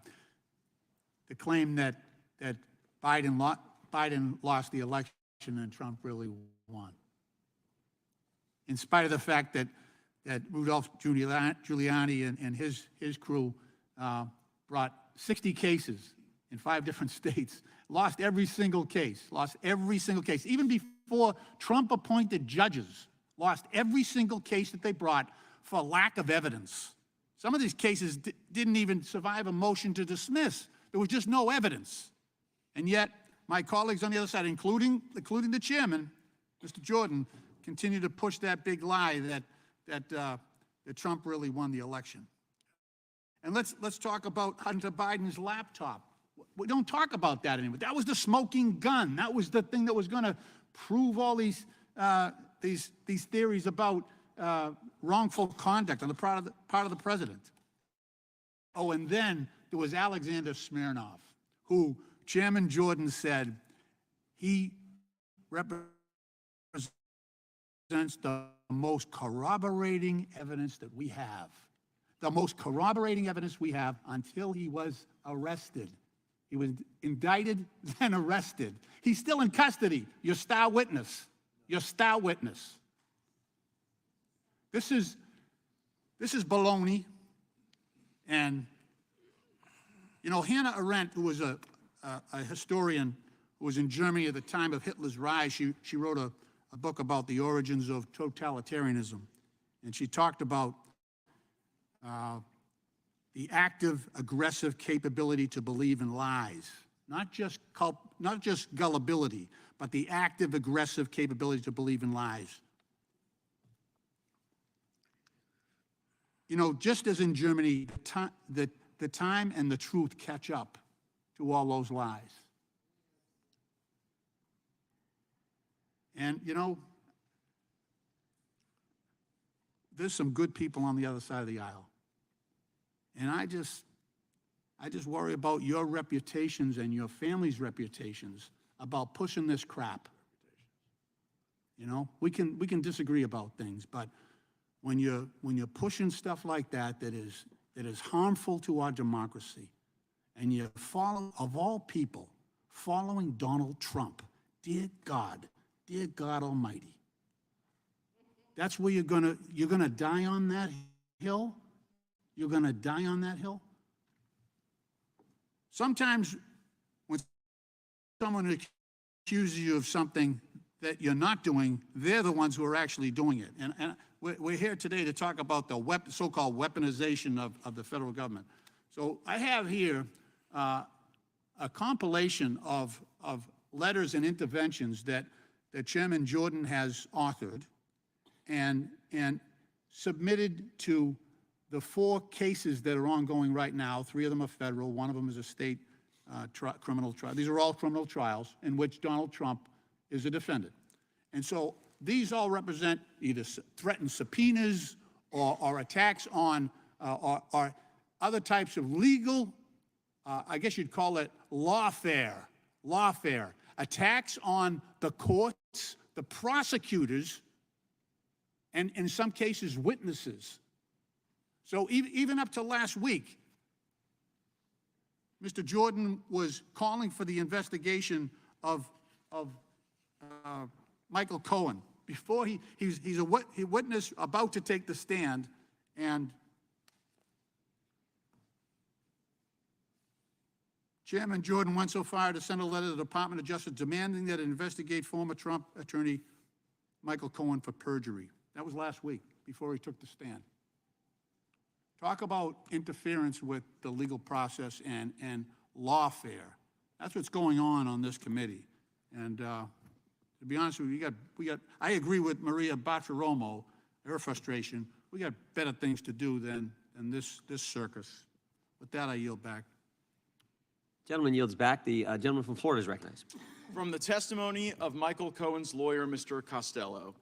These days, you see individuals running for prospective office who claim, if you elect me, I will bring down this public figure or that public figure who disagrees with my political philosophy. Understand that to destroy a political rival, you need not convict that person of a crime. All you must do is leak the fact that the individual is being investigated for a particular crime, thereby destroying his or her reputation and causing that individual to incur legal fees to defend themselves. The net result is, if you can destroy their reputation and bankrupt them with legal fees, you have effectively eliminated or canceled your opposition without ever convicting them of a crime or getting a civil judgment against them. Mr. Costello, I just wanted to say I felt very seen by your testimony that was provided to the committee. But I want to get back to what Mr. Lynch said previously, that sometimes when you're accused of something, it's actually the people accusing you who are doing that thing. Now, you were accused of illegally dangling a pardon before Michael Cohen, right? Correct. And that was a lie. Absolutely. That accusation could not withstand any scrutiny or review from the Southern District of New York, where Mr. Goldman worked, where other great attorneys have worked, right? And where I worked. Right, but that dangling, Correct. that accusation of dangling something improper, remember what Mr. Lynch said. If you're being accused of that, maybe it's the people doing the accusing. Now, Mr. Trustee, you described a searing fact pattern moments ago. You accused a Department of Justice official of an extortionist ploy to dangle a judgeship before a lawyer to get that lawyer to betray their client, Walt Nada, right? Yes, I have no reason to disbelieve that lawyer. And who was the Department of Justice official that engaged in that extortionist ploy? Well, the lead person in that conversation was Jay Bratt, who's still currently assigned to the Southern District of Florida case. What is that? I mean, for those of you who've been prosecutors, who've dedicated your lives to the rule of law, what does it tell us about the shape of the legal system that you have people with the ability to do what Mr. Costello laid out in testimony, to charge you with a crime, destroy your reputation, bankrupt you, like they're trying to do to Walt Nada, a patriot who served in our military, and then to hear this claim that they were literally trying to compromise the lawyer? How should we reflect on a legal system that permits that? It's broken. I had a friend of mine from the Department of Justice text me not too long ago, and he said, it's going to take decades for the department to fix itself. And I love that place. I worked there. I was a prosecutor for 27 years, but I am fearful that we've crossed the Rubicon by being ends justified the means, by engaging in selective targeting and differential treatment. And I don't know how it ends or how it gets better, but I'm happy to at least bring evidence about that issue. Well, and that's why these hearings are so necessary. I think that we would love to stay well constrained within our Article I lane. But when we've got this Article II process that is unloading on political rivals and Article III courts, as Mr. Costello said, the only way to have a check and a balance on that system is for the Congress to step forward and to utilize its tools, the most profound being the power of the purse, but indeed we have powers of impeachment and oversight that are important as well. Mr. Costello, is Michael Cohen a liar? That doesn't begin to describe him. He lies at every opportunity when it's in his favor. And I mean, I could, if you had a half an hour or 45 minutes, I could start to list the many lies that he told us. Well, let's just triage them. Is there a single branch of government that Michael Cohen hasn't lied to? Gee, I think there isn't. Right. You really have to work hard to hit the hat trick. It's one thing to lie to investigators, and I guess it's another thing to lie to Congress, but to lie to investigators and then Congress and then courts. Don't forget the judges. Yeah, the He judges. lied to the judge, too, when he pled guilty. And it's just so odd. It's not every day you see someone's former lawyer having to come forward and say, I regrettably have to inform the Congress, the court, whomever, that my own client, I am aware, is a liar. Thank goodness he was foolish enough to execute the waiver of the attorney-client privilege, because he was trying to implicate Rudy Giuliani and myself in a crime, which was absurd. He even lied about that. He even lied about trying to turn on you, and I guess his lies are defied by his other lies and the writings and the paperwork, and this liar should not be able to hold our elections hostage, and that is why this hearing is so critical. I yield back. Gentleman yields back. The gentleman from Massachusetts for a point of order? Or unanimous consent, I assume? Mr. Chairman, I ask unanimous consent to submit a compilation of your statements and letters to the 4 trials in which Donald Trump is currently the defendant. Objection. Gentlelady from Florida is recognized for 5 minutes. Mr. Chairman, you should recuse yourself. These are all your letters. Was that part of the unanimous consent request? I didn't hear that if it was. The gentlelady from Florida is recognized. Thank you, Mr. Chairman. My Republican colleagues claimed a two-tiered system of justice exists because Trump was indicted for his handling of classified documents and exposing our nation's most guarded secrets, while Republican Special Counsel Robert Hur found President Biden innocent of any wrongdoing. Let's walk through the facts. On May 11, 2022, a year after the archives began repeatedly demanding that Trump turn over presidential records and warned him that they may have to refer the matter to DOJ if he did not cooperate, a grand jury issued a subpoena for Trump to produce the classified documents in his possession. Trump's response to his lawyers was, and I quote, "I don't want anybody looking. I don't want anybody looking through my boxes. I really don't. I don't want you looking through my boxes." Trump even questioned, what happens if we don't respond at all or don't play ball with them? And then Trump added, wouldn't it be better if we just told them we don't have anything here? And, well, look, isn't it better if there are no documents? Does this sound like someone who follows and respects the law? I certainly don't think so. Ms. Winebanks, President Biden didn't refuse to cooperate with investigators for a year, correct? Did President Biden lie about classified documents at his residence, or did his lawyers proactively inform the archives of this fact? You've stated it correctly. Unlike Donald Trump, Joe Biden didn't prevent anyone from going through any boxes or materials to search for classified documents, correct? He welcomed them to his house and his offices. Thank you. Now let's contrast how Donald Trump acted compared to President Biden. On June 2nd, 2022, even after Trump's lawyer arranged a time to go through each box in a specific storage room, Trump instructed his valet and co-defendant, Walter Nauta, to move 64 boxes filled with classified documents from the storage room to Trump's residence, where Trump knew his attorney would not be searching. After Nauta moved these boxes from the storage room to Trump's residence, Trump's lawyers, unaware that the boxes had been moved, found no classified materials and certified this to the FBI. The FBI relied on the lawyer's certification. Seemingly, for the moment, Trump duped his own lawyers. All that activity took place in my home state of Florida, yet my Sunshine State law and order colleagues on the other side of the aisle uttered not a complaint about Trump's obvious cover-up of criminality and wrongdoing. I know that's shocking to everyone here.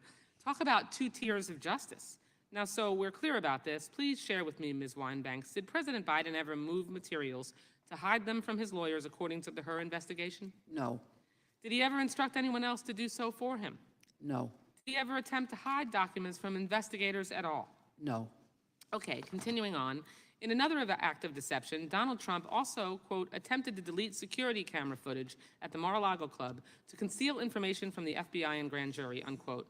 This was after the subpoena had been issued, which specifically called for security camera footage around the site where the boxes were stored. President Biden didn't delete security camera footage around the sites where classified documents had been stored in his home, Ms. Winebanks, correct? Yes. And President Biden never attempted to delete or dispose of any evidence that he knew investigators asked for, correct? Yes. Thank you. This isn't a 2-tiered system of justice. These are just two men who acted very differently, one compliant, one criminally obstructive. One is an upstanding American civil servant who fully cooperated with an investigation, and the other is a man who took multiple criminal actions to cover up his intentional theft of sensitive public and national security documents. Ms. Weinbanks, prosecuting a president or former president comes with many challenges, as you well know as a member of the team that prosecuted President Nixon. In your experience, what would be the impact on our judicial and democratic systems if presidents could never be held accountable? I think the consequences and the danger of that is enormous. I have long believed that a former president takes the role of any ordinary citizen and can be held accountable. I also believe that the Office of Legal Counsel opinion is incorrect and that even a sitting president could be held accountable, that there is no possible way that even within the outer parameters of a president's responsibilities is the commission of crimes, and that when the evidence of crimes is there, they must be pursued in order to protect our democracy.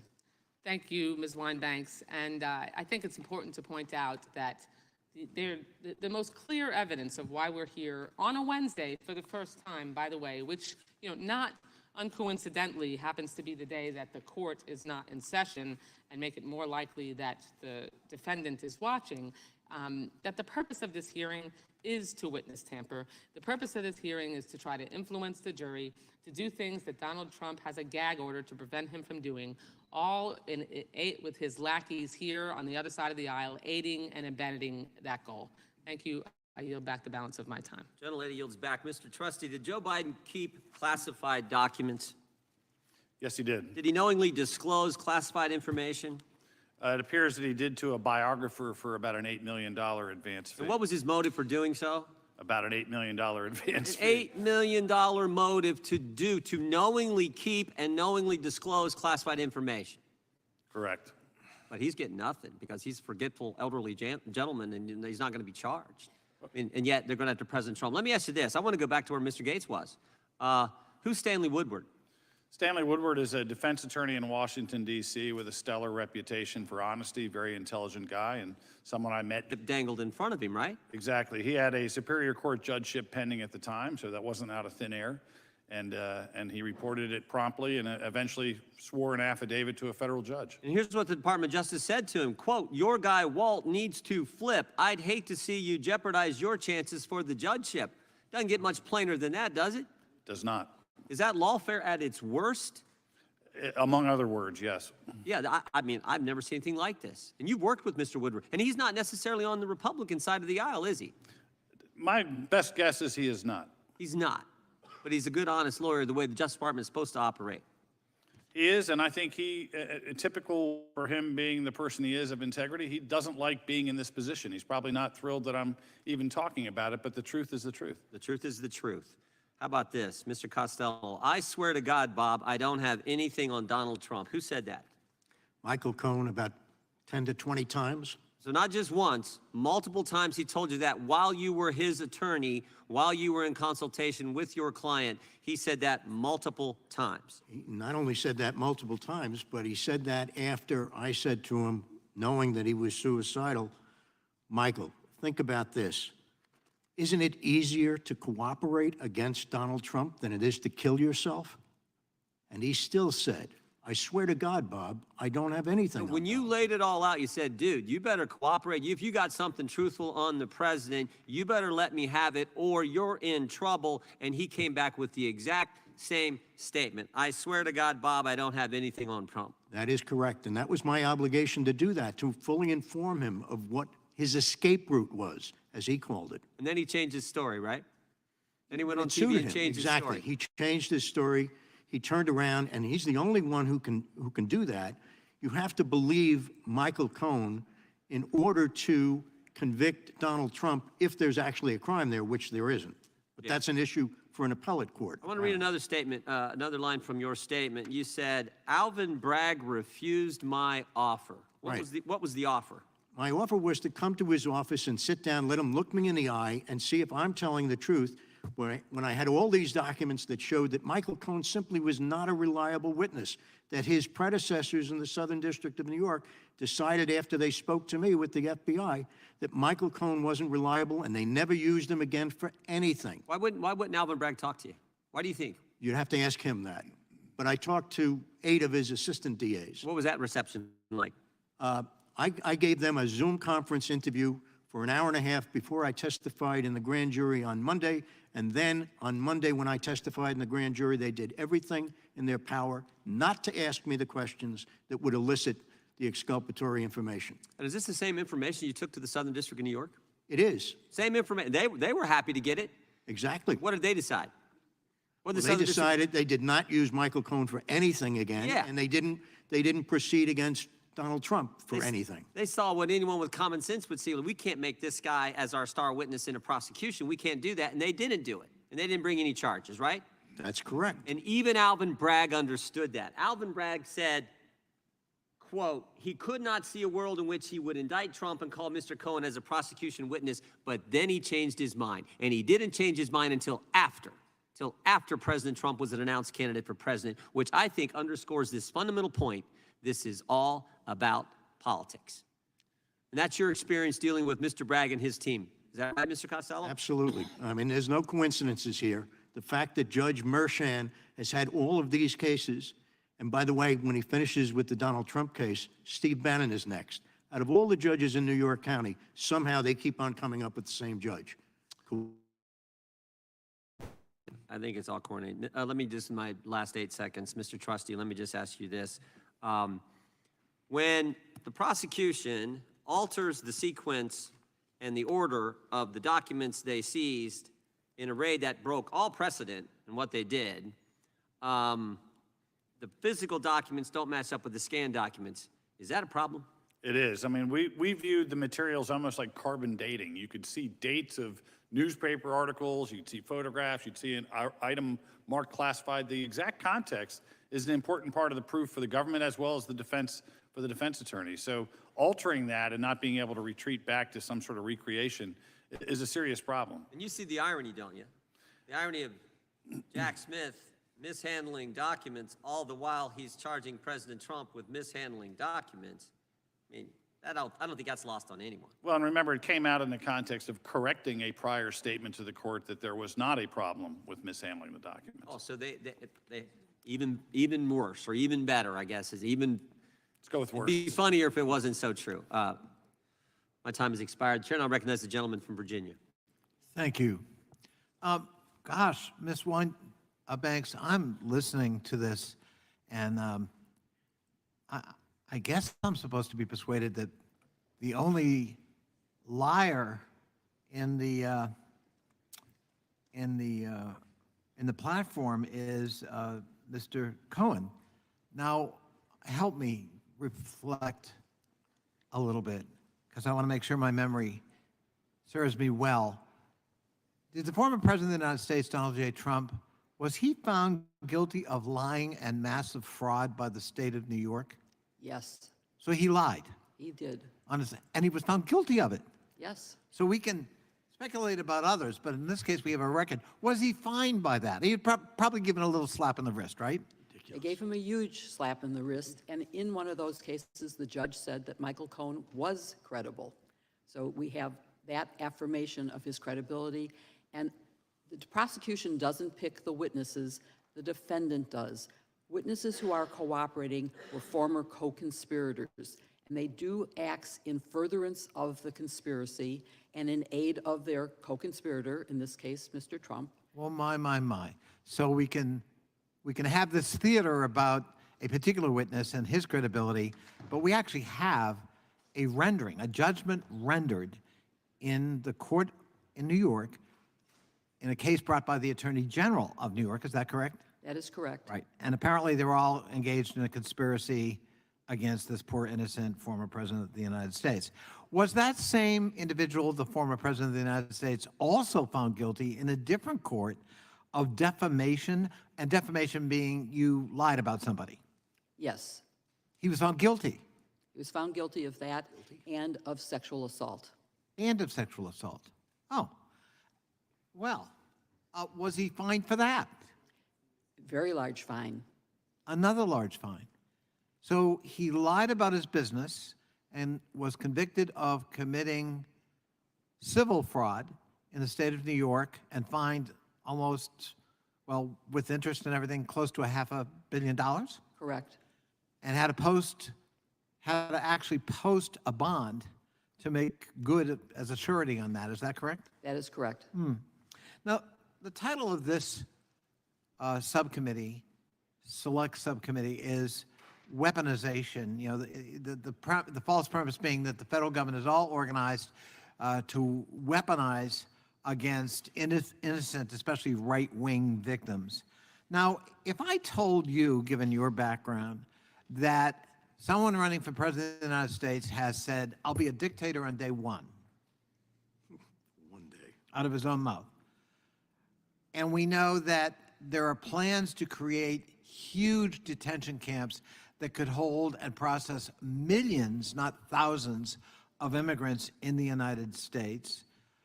And they have a plan to politicize the 2.2 million federal employee workforce by creating a new schedule, Schedule F, and initially start with 50,000 political employees appointed rather than civil service career professionals. Would I be fair to say that sounds like weaponization to me? It does. Project 2025 is very scary to me, and it includes a weaponization attempt through the Department of Justice. It says in plain language that's what they intend to do if Donald Trump is reelected. And, well, if I were to read, I could read a series of quotes to you, but I'll give a couple. If I happen to be president and see somebody who's doing well and beating me very badly, I say go down and indict them. They would be out of business. They'd be out of the election. You know who said that? No. Donald Trump. On day one of my new administration, I will direct the Department of Justice. This Department of Justice, Mr. Trustee and Mr. Costello want to preserve. On day one of my administration, I'll direct the Department of Justice to investigate every radical district attorney and attorney general for their illegal racist enforcement of the law. You know who said that? I'm going to guess it was Donald Trump. And does that sound to you like the weaponization of the Department of Justice to go after political enemies or perceived opponents? It does. Thank you. I yield back. Gentleman yields back. The gentleman from Kentucky is recognized. I think the chairman. Mr. Trustee, is it true, or do you believe, I'm going to ask you to speculate on something, that some of these cases are going to get overturned even if they do get a prosecution in their current venue? Yeah, I do think that when prosecutors are being inventive for historically important prosecutions, that they can collapse of their own weight. And maybe that is for misconduct in Georgia, maybe that's for a novel felonization of misdemeanors in New York. But I do think that it puts a lot of pressure on the appellate courts, but they may well get to that point where trial judges go along with the game, but the appellate court does not. So isn't it a characteristic of lawfare sometimes that you don't really care how the case is going to end up, that the process is the punishment? Sure. I mean, look, for any client, it is strain and stressful to go through an accusation and a trial. It's got to be particularly maddening when you're running for president to be going through that, to be tied up in New York courtrooms for most of the day. So, yeah, it is. There's a win without a win for the proponents of lawfare sometimes. Mr. Hamilton, I want to talk about the special counsel office in general. The Appointments Clause of the Constitution says the president shall nominate and with the advice and consent of Senate shall appoint ambassadors, other public ministers and consuls, judges of the Supreme Court, and all other officers of the United States. Are U.S. attorneys nominated by the president and confirmed by the Senate according to the Appointments Clause? In fact, they are. U.S. attorneys are held to the Appointments Clause because they are delegated some part of the sovereign power of the United States, such as the ability to make indictments and charge individuals with crimes. Was Jack Smith nominated by President Biden or confirmed by the Senate? He was not. He was merely given the powers of the special counsel by the attorney.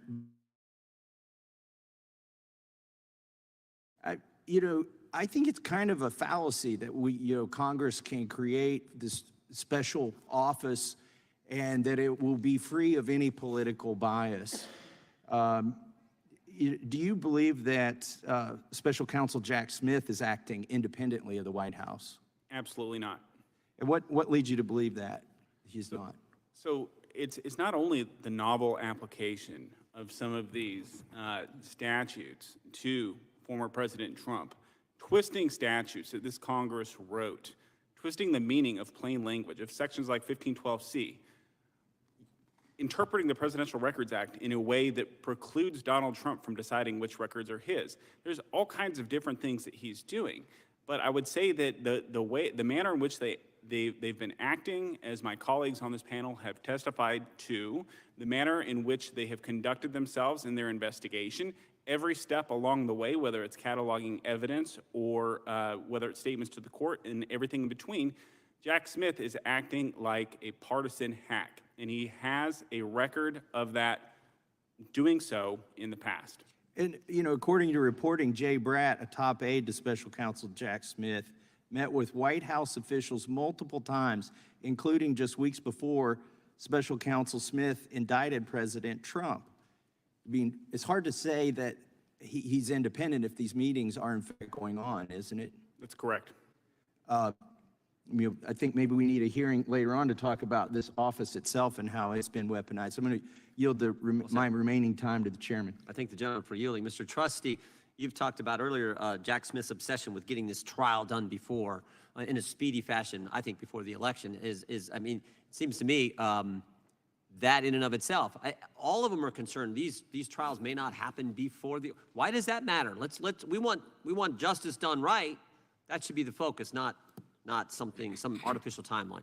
I think the speedy trial demand betrayed the political underpinning of the entire process. There's no reason for a federal prosecutor with a non-incarcerated defendant to say anything. And if I could just for a quick sec, the model here, there was a real obvious model that would have given us all more faith in this process.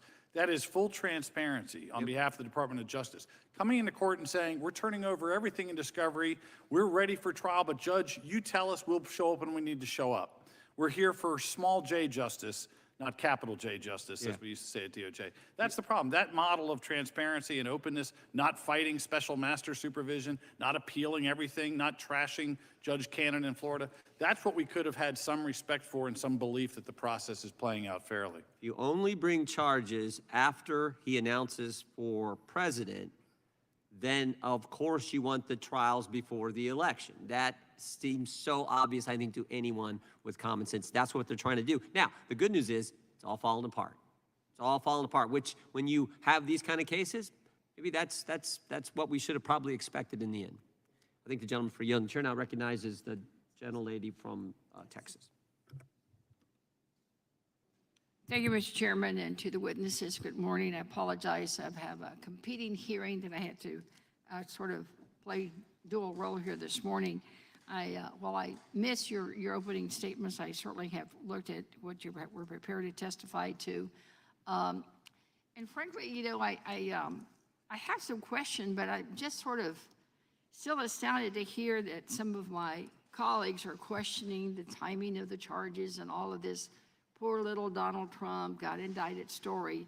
I'm astounded by their claim that there's a two-tier system of justice, all because the twice impeached former president was indicted on charges for mishandling of classified documents and Biden was not. That's the bottom line. Biden and Pence were not. It's ridiculous. And I don't say that as a Democrat or as a member of Congress. I say that as a former judge responsible for upholding our Constitution and the rule of law. Apparently, my Republican colleagues need a refresher on criminal law. To convict someone of a crime, a prosecutor must prove each element of that criminal act beyond a reasonable doubt.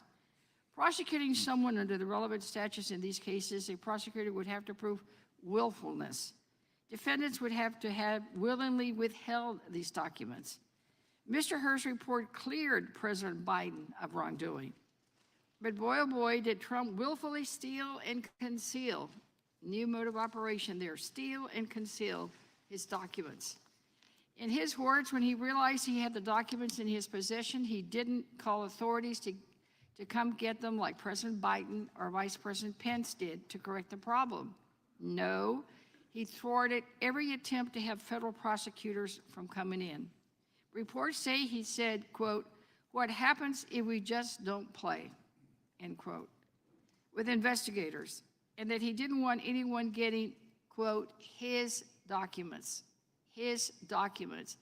He has some strange belief that classified documents are his and his only. So he lied to his lawyers and he lied to the FBI, pretending he didn't have any more documents, when in fact he instructed his aide to hide those documents around his unsecured property in Florida. We've all seen the pictures. He threw them in bathrooms and bedrooms in a building that had tens of thousands of people come through, where 150 members of his staff worked. This isn't a tiered system of justice.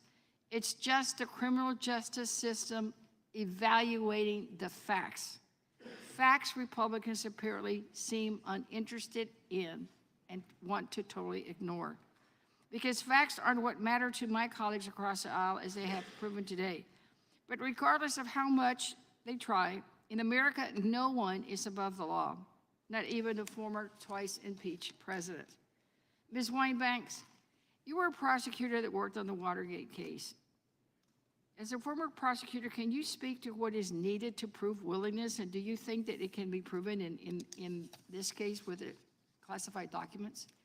Absolutely, and I think some of the conduct, which all occurred after he was out of office, including the concealing of the documents, including telling people to delete the video, including everything that he did to make sure that things weren't found. He hid documents from his own lawyer by moving them from where he knew his lawyer would be searching.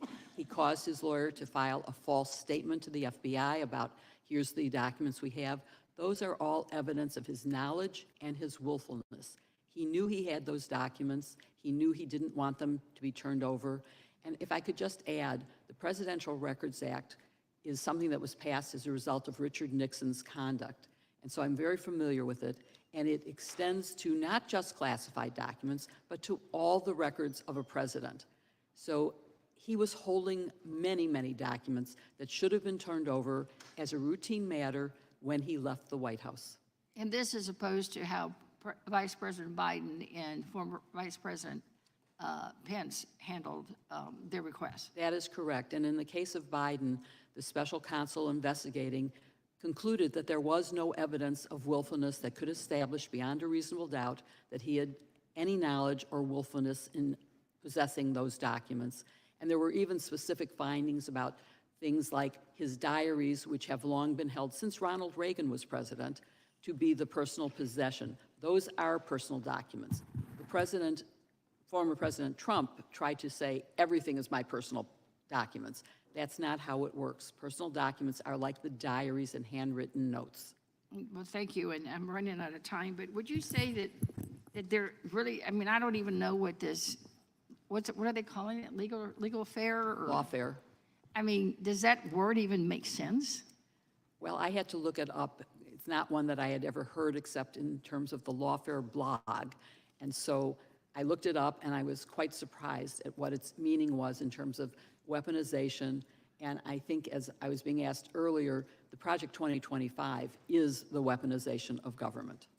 Well, and this is, they're talking about this from someone who's found countless and countless and countless of lawsuits against contractors, against property owners. I mean, he's Mr. Lawsuit himself. So thank you so much for being here today. Thank you, Yield back.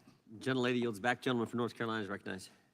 Mr. Costello, I'm over here on this end, sir. Oh, thank you. I want to distinguish something. It's extremely bad judgment to put an inveterate, well-known liar on the stand. It's bad judgment for a lawyer to do that because that person's subject to impeachment for his lies. That's true, right? That is true. Okay. And impeachment, for those watching, that's when you destroy the credibility of a testifying witness, right?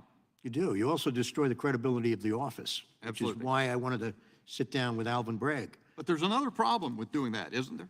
That is to say that the witness might give false testimony while on the stand. And that's something yet further. How many lies did you testify Cohen testified to yesterday in New York court? Well, I only read the section that involved me, and virtually every statement that he made about our interaction was false. Okay. Alvin Bragg and his assistants prosecuting that case, they're lawyers, right? They are, yes. Can lawyers knowingly permit their own witness to testify falsely before a court? Absolutely not. Is that just a matter of bad judgment or something more? No, it's a matter of ethics. It's Okay. required. Are lawyers who do that susceptible to punishment for it? They are susceptible. If lawyers do that and they're doing so in the course of interfering with an ongoing presidential election, would they be subject to punishment for that? I would think so, sure. I noticed that today, in the course of this proceedings so far, not one Democrat has asked either of you a question and allowed you to speak to it. I not only noticed that, but I noticed that after they take cheap shots, they leave. Absolutely. Speaking of that cheap shot, Mr. Goldman, he's a great lawyer, by the way, so he knows not to ask you a question.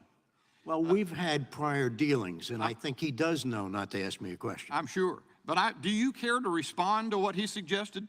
Well, he's suggesting that this is jury interference. First of all, I had nothing to do with the scheduling of this hearing. And second of all, nobody knew when Michael Cohen was going to testify. The prediction by the media and also by the prosecutors was that this was going to be a 5 or a 6 week trial. So according to that, Michael Cohen shouldn't be testifying for another week or two.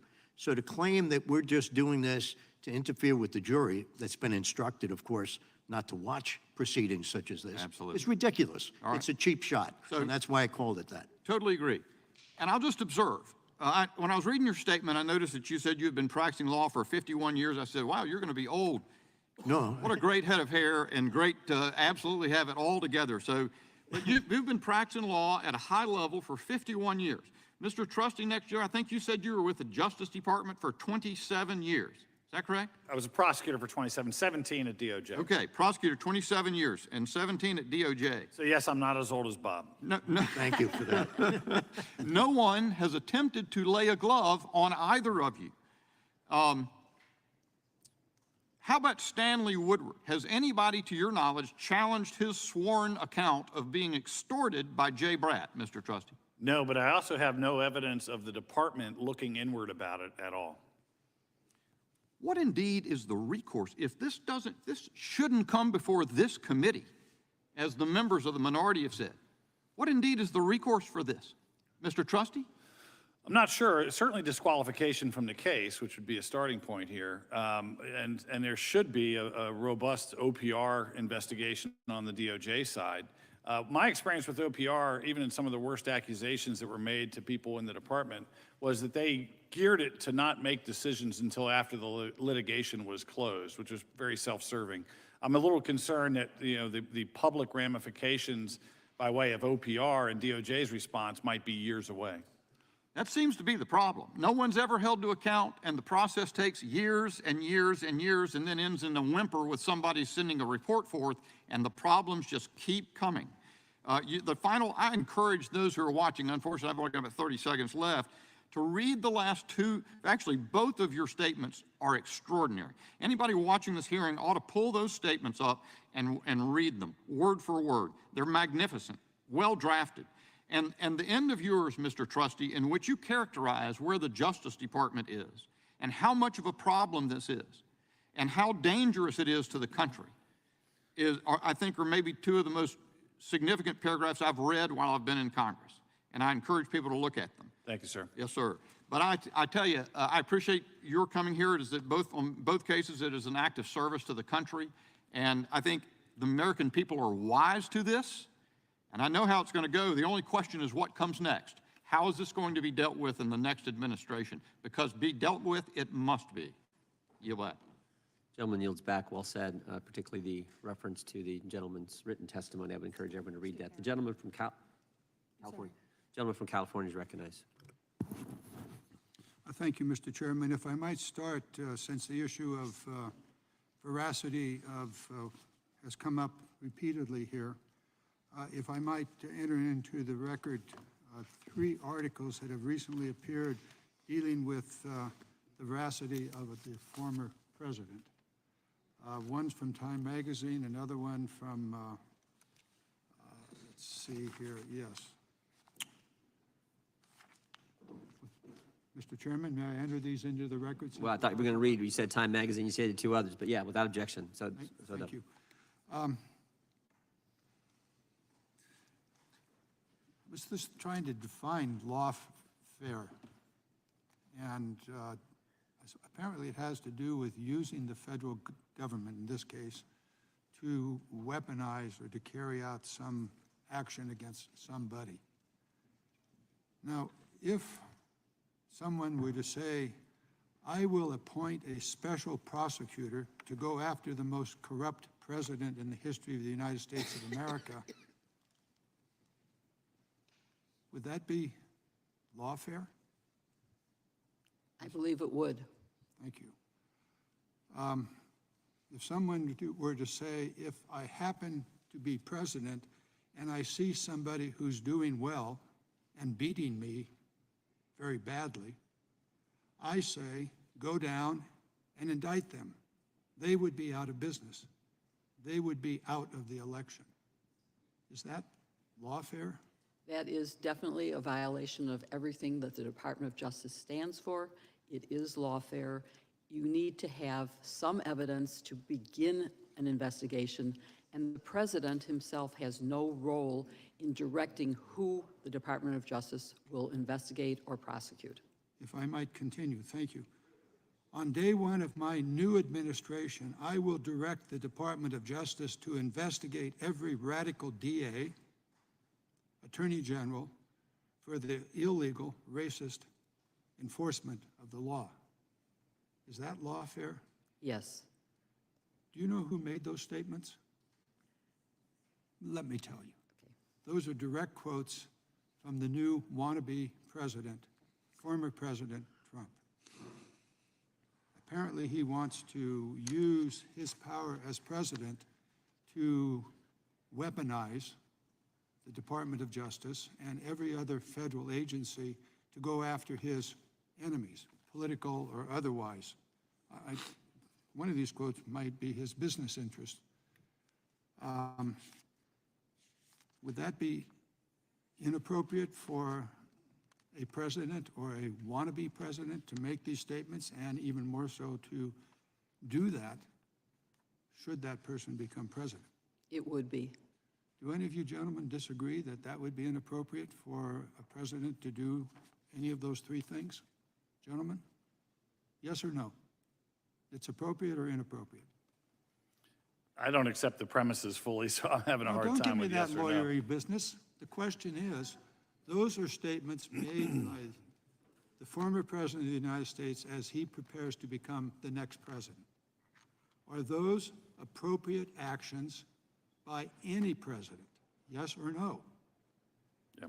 I don't have an answer for you, sir. I thought you might not. Mr. Costello, are those appropriate things for any president to do? Yes or no? I don't think that's a yes or no question. Thank you. I knew you would not answer the question. But I'll ask it one more time. These statements, are they appropriate action by any president? Yes or no? I would say they're not appropriate. Thank you. Mr. Hamilton, do you want to opine on this? Well, like my colleague, Mr. Trustee, I reject the premise of the question Thank of you. out of We'll move on context statements, but I would say. We're going to move on. Thank you very much. That's not all that's been said. If we were to go through the various statements, on day one, I will be a dictator. Is that an appropriate thing for an American president to be, or even to say he would be? Anybody want to answer that question? It is inappropriate. Mr. Hamilton? Appropriate or inappropriate for a You wannabe didn't want to hear me a president? second ago, so why are you asking me now? I'll answer it's humorous. I don't think the guy actually thinks he's about to be a dictator. Exactly. So you think it's inappropriate to say that? No, it's humorous. I like humor. Do you like dictators? It's not an issue. He served for 4 years as president. I don't remember a dictatorship breaking out. Time of the gentleman. No, we're talking about the Time of the gentleman has expired. Mr. I yield back. The gentleman yields back. The gentlelady from Florida is recognized for 5 minutes. Thank you, Chairman Jordan. And thank you to all of our witnesses for appearing here today. I'm just going to start going right down the line with a simple question. When a candidate campaigns for office, they make promises, correct? We'll start with you, Mr. Costello. Correct, obviously. Want to be a dictator. Mr. Trustee, Mr. Hamilton? Yes. Yes. One makes, wonderful. So I'm going to dig into what the prosecutors and plaintiffs have said about Mr. Trump here recently. Alvin Bragg, during his campaign for New York County District Attorney, said, quote, "I am the candidate in the race who has the experience with Donald Trump. I was the chief deputy in the Attorney General's office. We sued the Trump administration over 100 times for the Muslim travel ban, for family separation at the border, for shenanigans with the census. So I know how to litigate with him," end quote. In response to another question from a reporter, Bragg said, quote, "We've got two standards of justice. Harvey Weinstein, Jeffrey Epstein. Being a rich, old, white man has allowed you to evade accountability in Manhattan. That includes Trump and his children," end quote. Moving on to New York Attorney General James, during the last days of her campaign, said of Trump, quote, "Oh, we're definitely going to sue him. We're going to be a real pain in the ass," end quote. She would later go on to say, quote, "I will never be afraid to challenge this illegitimate president," end quote, and said, "What is fueling," quote, "what is fueling my soul right now is Trump," end quote. Mr. Costello, is there a financial benefit to making campaign promises? I'm sure there is, otherwise she wouldn't have made those promises. Mr. Trustee? I think that's right. Mr. Hamilton? Correct. Ms. Winebanks? I'm not sure I understand the premise of your question, so I can't You cannot answer if there is a financial benefit to making campaign promises? Making campaign promises is to win election. You know, I don't see that as a financial benefit. I'm going to stick with you, Ms. Winebanks, as the Democrat witness here today. Can you answer how much money did District Attorney Alvin Bragg raise for his political reelection campaign immediately following the announcement of 34 felony counts against President Trump? I do not know. It's $850,000. $850,000. That's a good chunk of cash. Let's go on to the AG James. How much did she raise for her political campaign after her civil fraud case against President Trump? I don't know, but it has nothing to do with whether the charges that she filed were based on the facts and the evidence and her You and I ability both to know prove that's them. nonsense. Come on now. I do not know that's nonsense. I believe it to Not be a soul true. in this room actually believes that. And no one will ever believe that. It was $400,000. $400,000. And we will submit for the record copies of campaign emails soliciting donations. It almost seems, and I'm just stating the obvious here, that the harder they go after President Trump, the more money they stand to make. The common thread between all of these individuals, as well as the other cases that President Trump faces, is that many of the prosecutors suing Trump either have a personal vendetta or they seek to gain fame and money from it. This isn't hard. Those of us here today, we understand politics and what it takes to run a successful political operation. Traditionally, you want to drain your opponent's resources, drive up their negatives in the polls, and you want to keep them from engaging with voters. Now, I'm going to ask the million-dollar question here. What better way to do that than to charge your opponent with 91 counts, force them to spend millions on a legal defense, and tie them up in court to keep them off of the campaign trail? It's almost like this is a plan. This is a strategy that is employed in campaigns all around the country, but we are seeing it at the highest levels today. Of course, as an incumbent, you have an added advantage of using taxpayer-funded offices and agencies and officials, and we all know that you can never go up against the federal government because it is an endless stream of resources. Isn't that correct, Mr. Costello? Without a doubt. Exactly. If that is not what lawfare is, I don't know what is. Lawfare, by definition, is exactly that, utilizing the law to take down your political opponents. It is an abuse of power. Mr. Trustee, you said earlier a pretty chilling statement that you fear we have, quote, crossed the Rubicon, that the ends now justify the means. I feel like many Americans agree with you. Heck, if it weren't for double standards, I feel like our Democrat colleagues in this administration wouldn't have standards at all. But I feel that the credibility of Our institution is at stake here because, to your point, the ends somehow have justified the means. I've pulled some research out of a Harvard Law study that suggests that district attorneys pursue crimes and longer sentences at higher rates during election years. So while DA Bragg and AG James' terms end in 26 and 27 respectively, and of course DA Willis is facing re-election this fall, is it crazy to question whether any of these prosecutors are weighing their re-election efforts in their choice as they pursue President Trump? Final word to you, Mr. Trusty. Right. It's certainly not crazy, and I think that there's evidence that supports that conclusion. And again, I never get to the money part. If you're a prosecutor, you're not supposed to be a politician. You're not supposed to announce your target first and then search for an inventive way to charge them with heretofore unknown crimes in a lot of cases. So that's the problem for me, is not chasing down all the politics of how they stand to gain, but that as a prosecutor, you have a sacred obligation to pursue evidence, not people. Absolutely, a predetermined outcome. Correct. Thank you to our witnesses for appearing. My time has expired. I yield. Well done. Gentlelady yields back. Gentlelady from Texas recognized. Thank you so much, Mr. Chair. This is so interesting. A couple of things. I'm just curious to know, as we're talking about lawyers and the obligations of lawyers, and whether or not maybe the former president has any idea of what good lawyer obligations look like. I'm just gonna ask, we're not gonna play, we're gonna do Ms. Winebanks. Have you heard of any of these lawyers? I've got Robert Shealy, Kenneth Chesborough, Jeffrey Clark, Matthew DePerno, John Eastman, Jenna Ellis, Michael Farino, Rudy Giuliani, Julia Halia.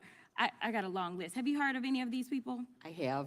Are you aware as to whether or not any of them have faced criminal penalties?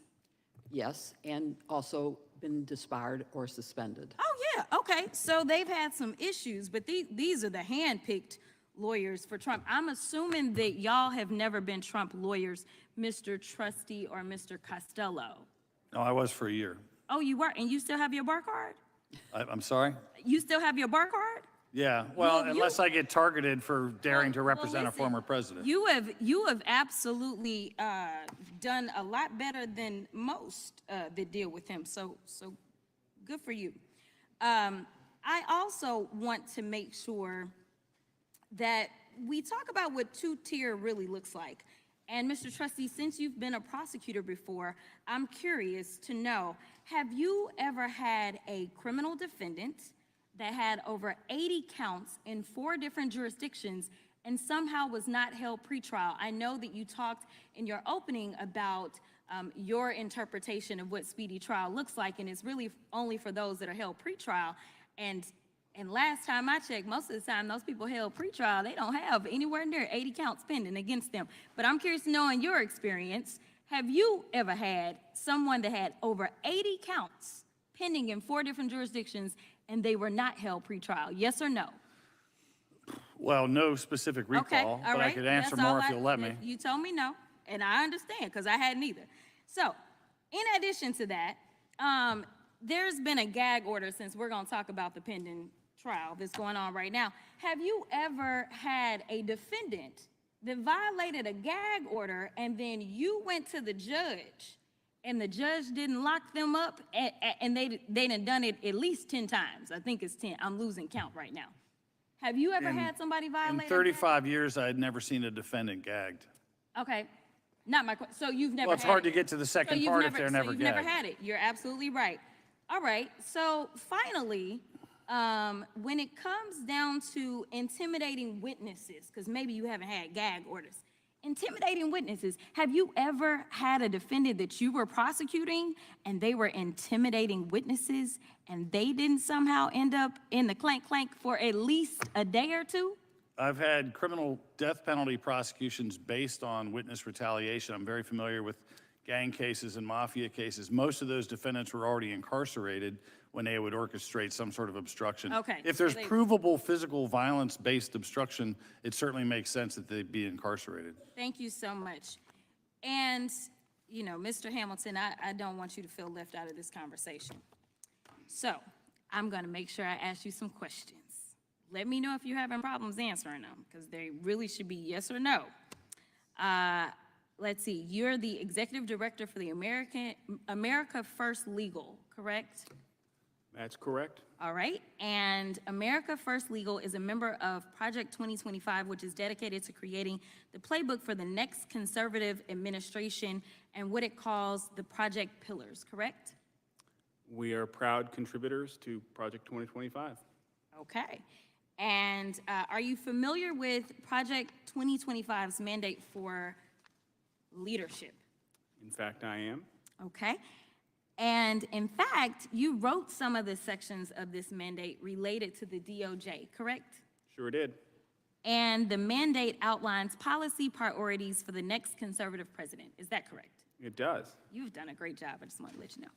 All right, so let's walk through some of the provisions of the mandate. It calls for eliminating the Department of Education, eliminating the Department of Commerce, deploying the military for the use of domestic law enforcement against protesters under the Insurrection Act of 1807. It also has the repealing of Schedule F status for thousands of federal employees to allow a president to replace career civil servants with unqualified partisan loyalists. That's probably my favorite of it.